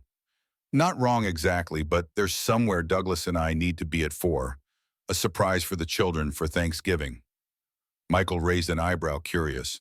"A surprise," Douglas cleared his throat. "We'd like to keep it that way if you don't mind. You'll find out soon enough." Their mysterious errand was soon forgotten as Michael immersed himself in the endless details of the renovation project. It wasn't until he arrived home that evening, the early winter darkness already fallen, that he discovered what the Reynolds had been planning. The scent of roasting turkey greeted him as he opened the front door. The house was warm and filled with the sounds of laughter and clattering dishes. He followed the noise to the kitchen, where an unexpected scene unfolded. Emma and Tyler were at the counter with Victoria rolling out pie dough. Nathan and Douglas sat at the table assembling what appeared to be handmade place settings with carefully written name cards. Grace and Lily were arranging flowers in vases, while Martha supervised the entire operation from her post by the stove. "Welcome home," Grace said, crossing the kitchen to greet him with a kiss on the cheek. "Hope you don't mind some Thanksgiving preparations." Michael took in the scene, momentarily speechless. "Thanksgiving isn't for another week." "Early Thanksgiving," Douglas explained, looking slightly embarrassed. "Victoria's idea, a trial run, so to speak, but also, well, we wanted to do something for the family." Victoria wiped flour from her hands, her expression a mixture of determination and vulnerability. "When we lost everything, you gave us a chance to rebuild. Not just our lives, but our relationship with you and the children. We wanted to acknowledge that gift. Tyler looked up from his pie crust face smudged with flour. Grandma's teaching us to make pie, real pie, not from the store. And Grandpa made these, Emma added, holding up an intricately carved wooden napkin ring in the shape of an autumn leaf. One for everybody. Michael moved further into the kitchen, touched by the effort and thought behind the gesture.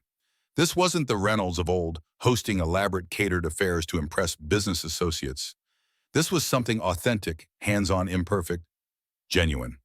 I don't know what to say, he admitted. Say you're hungry, Martha suggested practically. There's enough food here to feed an army. The impromptu feast that followed was unlike any family dinner they had shared before.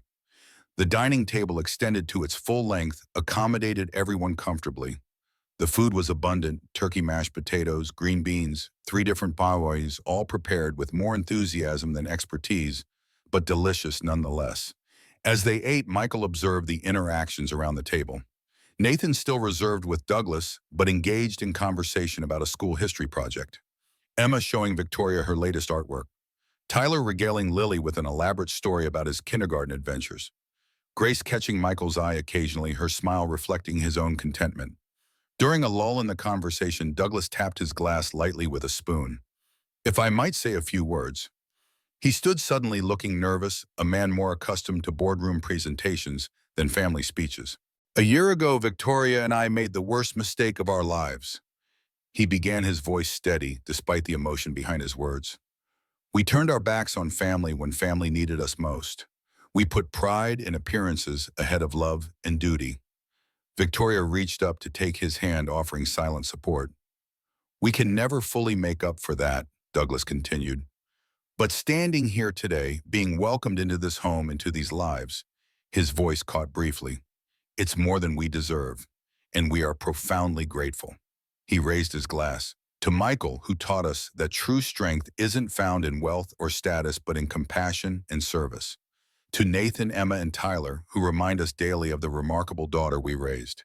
And to this extended family we've found through Hope for Veterans, may we continue to grow together. The toast was met with raised glasses and warm murmurs of agreement. Michael noticed Nathan watching his grandfather thoughtfully, the boy's expression softening in a way it rarely did around Douglas.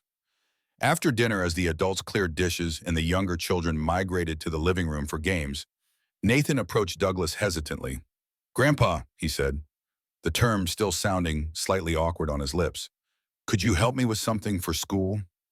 Douglas looked surprised but pleased. Of course, what do you need? We're doing a project on family military history. Dad told me great-grandpa served in Korea, but I don't know much about him. Douglas's face lit up. My father, he was in the Army Corps of Engineers, built bridges under enemy fire. I have some of his letters and medals at the apartment. Would you like to see them? Nathan nodded, genuine interest replacing his usual guardedness. Maybe tomorrow after church. I'd like that very much, Douglas replied, clearly moved by this small opening from his grandson. Later that night, after the Reynolds had departed and the children were in bed, Michael and Grace sat on the back porch swing wrapped in blankets against the chill, watching snowflakes drift down to the frozen lake. That was quite an evening, Grace remarked, her head resting on his shoulder. Victoria Reynolds making pies from scratch. I never thought I'd see the day. Michael chuckled. People can surprise you, sometimes even themselves. Nathan seems to be warming up to Douglas. Slowly, on his own terms, Michael gazed out at the snowy landscape, thinking of his oldest son's careful, measured approach to trust. He needs to see consistency over time. We all do, I suppose. Grace was quiet for a moment. The article about Collins goes to press next week. The full expose with everything we've learned from the investigation. Will it cause problems legally, I mean? No, the prosecutor's office has reviewed it. Collins's lawyers can bluster all they want, but the evidence is solid. He's facing serious charges: arson, conspiracy, attempted bribery. Michael nodded, relieved. The weeks since Collins's arrest had been relatively peaceful, but he knew better than to assume the threat was neutralized. Men like Collins had resources, connections, ways of exerting influence, even from behind bars. There's something else? Grace said, sitting up to look at him directly. My editor offered me a promotion, senior investigative reporter. Grace, that's wonderful. Congratulations. she hesitated. It would mean more travel, bigger stories, national scope. Michael understood her concern. Their relationship, still relatively new, had flourished in the context of their shared community and parallel missions, his with Hope for Veterans, hers with local journalism. "We'll make it work," he said simply. "Your career matters, and you've earned this opportunity." Grace smiled, relief evident in her expression. "I was hoping you'd say that. And it's not all travel. I'll still be based here, still able to help with Hope for Veterans coverage. And Sunday dinners," Michael added. "Tyler would stage a revolution if you and Lily stopped coming to Sunday dinners." She laughed, snuggling back against him. "Can't have that. The boy has a commanding presence for a 4-year-old. They sat in comfortable silence, watching the snow accumulate on the railing. Michael felt a deep contentment that had once seemed impossible in the aftermath of Rebecca's death. Not a replacement for what was lost, but something new and valuable in its own right. A second chance at happiness. As Thanksgiving approached, preparations for the apartment building's completion intensified. The weather turned colder, but the work continued unabated. Volunteers bundled in heavy coats, installed appliances, hung doors, placed furniture. Each day brought the project closer to completion, closer to the moment when 10 veteran families would receive keys to their new homes. On the Sunday before Thanksgiving, Michael took the children to church, where Pastor Anderson's sermon focused on gratitude and community. In the pews around them sat many of the volunteers and supporters who had made Hope for Veterans possible, ordinary people who had chosen to be part of something larger than themselves. After the service, as the congregation mingled over coffee in the fellowship hall, Michael found himself approached by a man he didn't recognize. Mid-30s, military bearing, with a prosthetic hand partially concealed by his coat sleeve. "Mr. Hayes," the man asked, "I'm Sergeant Eric Winters. I just moved to Riverdale last month."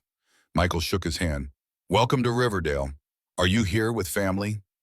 "My wife and son," Winters replied, nodding toward a young woman holding a toddler across the room. "We've been struggling since I came back from my last deployment.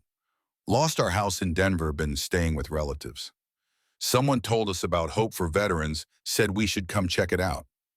Michael felt the familiar mixture of pride and humility that accompanied these conversations. "We might be able to help. The new apartments will be ready next month, and we have other programs as well. Job placement counseling, whatever you need." Winters nodded, his expression a combination of hope and hesitation. "I'm not looking for handouts. I can work. Was a mechanic in the Army, good with my hands." He glanced down at his prosthetic. "Still, just had to adapt a bit." "We could use a mechanic," Michael said thoughtfully. "We have several vehicles donated to the organization that need regular maintenance. And Jason, our construction manager, was just saying we need someone to oversee the building systems once the apartments are occupied." The sergeant's posture straightened slightly, the prospect of meaningful work clearly appealing. "I'd like that, being useful again. Come by the office tomorrow morning. We'll figure out how your skills fit with our needs." Michael gestured toward Douglas, who was chatting with Martha nearby. "That's Douglas Reynolds, our operations director. He'll help get you settled." As Winters walked away to rejoin his family, Nathan appeared at Michael's side. "Another veteran for the apartments?" he asked. "Possibly," Michael replied. "We'll have to see where he falls on the priority list." Nathan considered this, then said quietly, "We should build more apartments." Michael smiled at his son's persistence. "We will, but buildings take time and resources." "What about the old Wilson manufacturing plant? The one at the edge of town that's been empty forever? Couldn't that be apartments too?" Michael blinked, surprised by the specific suggestion. "That's actually not a bad idea, Nathan. The building's structurally sound, just abandoned when the company moved operations overseas." "It's really big," Nathan continued, warming to his topic. "You could fit lots of apartments there, and it's near the bus line." Michael put an arm around his son's shoulders, impressed by his thinking. "When did you start noticing real estate opportunities?" Nathan shrugged. "Grandpa's been teaching me about business stuff. Says I have a good head for it." The casual reference to Douglas as Grandpa, without hesitation or discomfort, represented a shift that Michael noted with quiet satisfaction. The relationship was healing gradually but genuinely. Later that afternoon, Michael drove past the old Wilson manufacturing plant, seeing it through new eyes. The brick building was solid, with large windows and high ceilings, industrial architecture that could be converted to attractive loft-style apartments with the right vision and funding. Nathan's suggestion had merit more than the boy probably realized. When Michael mentioned the idea to Douglas the next day after Sergeant Winter's orientation, the older man's eyes lit up with excitement. "That building's been vacant for at least 5 years," Douglas said, already pulling up property records on his computer. "Tax assessed at $0.2 million, but the company's been trying to offload it. We might get it for half that in this market." Michael nodded, thinking through the logistics. It would be a much bigger project than anything we've tackled before. We'd need additional funding, more staff professional contractors. But the impact would be proportionally greater, Douglas pointed out. The main building could easily accommodate 40 to 50 units. The surrounding land could be developed for community gardens, maybe even a playground and sports facilities. The seed of an idea began to take root, expanding beyond housing to encompass a more holistic vision of veteran support. Not just apartments, but a community. Not just shelter, but a place to heal, grow, and thrive. "Let's look into it," Michael decided, "after we complete the current project. One step at a time." Douglas smiled, recognizing his own phrase repeated back to him. "One step at a time," he agreed. "Nah, but it never hurts to look ahead." The week of Thanksgiving brought final inspections for the apartment building. City officials walked through each unit, checking electrical systems, plumbing, fire safety measures. Michael held his breath as they examined the work, knowing how much depended on their approval. "Everything's up to code," the chief inspector finally announced, signing off on the permits. "You've done good work here, Hayes. Solid construction, attention to detail." Relief washed over Michael. "We had excellent volunteers." "And good leadership," the inspector added. "My brother served 2 tours in Iraq. It's good to see someone looking out for veterans when they come home."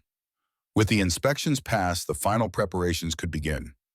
Each apartment was furnished according to the specific needs of its assigned family.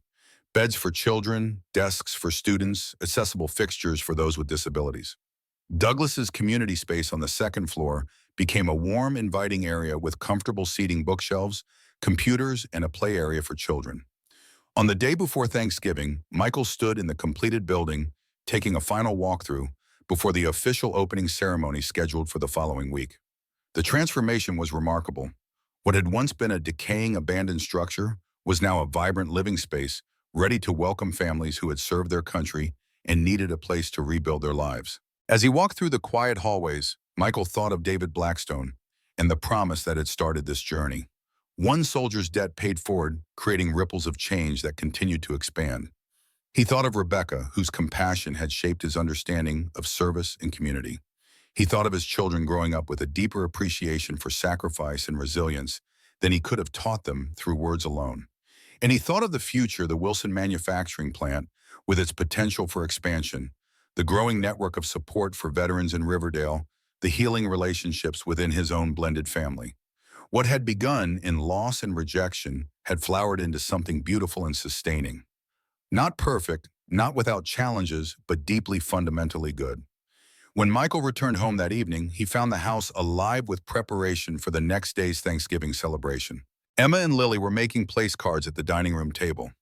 Tyler was helping Martha arrange flowers, which mostly involved him chattering endlessly while she nodded patiently. Nathan was in the kitchen with Grace, learning the proper way to baste a turkey. "Dad," Emma called when she spotted him, "look what we made." She held up an elaborate turkey-shaped card with "Dad" written in glitter. "That's magnificent," Michael said, examining the artwork with appropriate appreciation. "Best place card I've ever seen." "We made one for everyone," Lily explained. "Even Jason and Mrs. Chen from your office. The whole team's coming." Emma sighed but nodded enthusiastically. "And Sergeant Winters and his family. Grandma invited them when she heard they were new in town." Michael smiled at his daughter's casual reference to Victoria as Grandma, another sign of the healing that had taken place. The Reynolds would be hosting Thanksgiving at Michael's house, a suggestion that had come from Nathan surprisingly. "They don't have enough room at their apartment," he had reasoned, "and we have the big table." Simple, practical, and generous qualities Michael was proud to see developing in his son. As evening settled over the lakeside house, Michael stepped onto the back porch, watching the last light fade from the winter sky. The lake had frozen completely, now its surface a smooth expanse of white, in the deepening twilight. From inside came the sounds of family, children's laughter, Grace's gentle instructions to Nathan Martha's dry commentary on Tyler's elaborate stories. Michael breathed deeply, the cold air sharp in his lungs. Tomorrow would bring the bustle and warmth of Thanksgiving, with friends and family gathered around the extended table. Next week would bring the apartment opening ceremony, 10 families receiving keys to their new homes. Beyond that stretched possibilities, he was only beginning to envision the Wilson plan, expanded services, deeper community engagement. But tonight, in this quiet moment between effort and achievement, Michael simply gave thanks for second chances and new beginnings, for bridges built between past and future, for the opportunity to transform pain into purpose. The American flag on the front lawn fluttered in the evening breeze, illuminated by the small spotlight Michael had installed. A symbol of the country he had served, the values he continued to uphold, the community he was helping to build. One home, one family, one veteran at a time. Hope for Veterans was more than an organization now. It was a promise kept, a legacy honored, a future being written day by day. And Michael Hayes, once broken by loss and rejection, stood at its center, not as a savior or a hero, but as a man who had found his way back to purpose through service to others. Some debts could never be repaid. Some gifts could only be passed forward. In that passing, something profound happened. Healing extended beyond the individual, creating ripples that touched lives far beyond the initial circle of impact. As Michael turned to go inside to rejoin the family preparing for tomorrow's celebration, he carried that understanding with him. The greatest honor he could pay to those he had lost was to live fully, love deeply, and serve faithfully in the time he had been given. And that was exactly what he intended to do.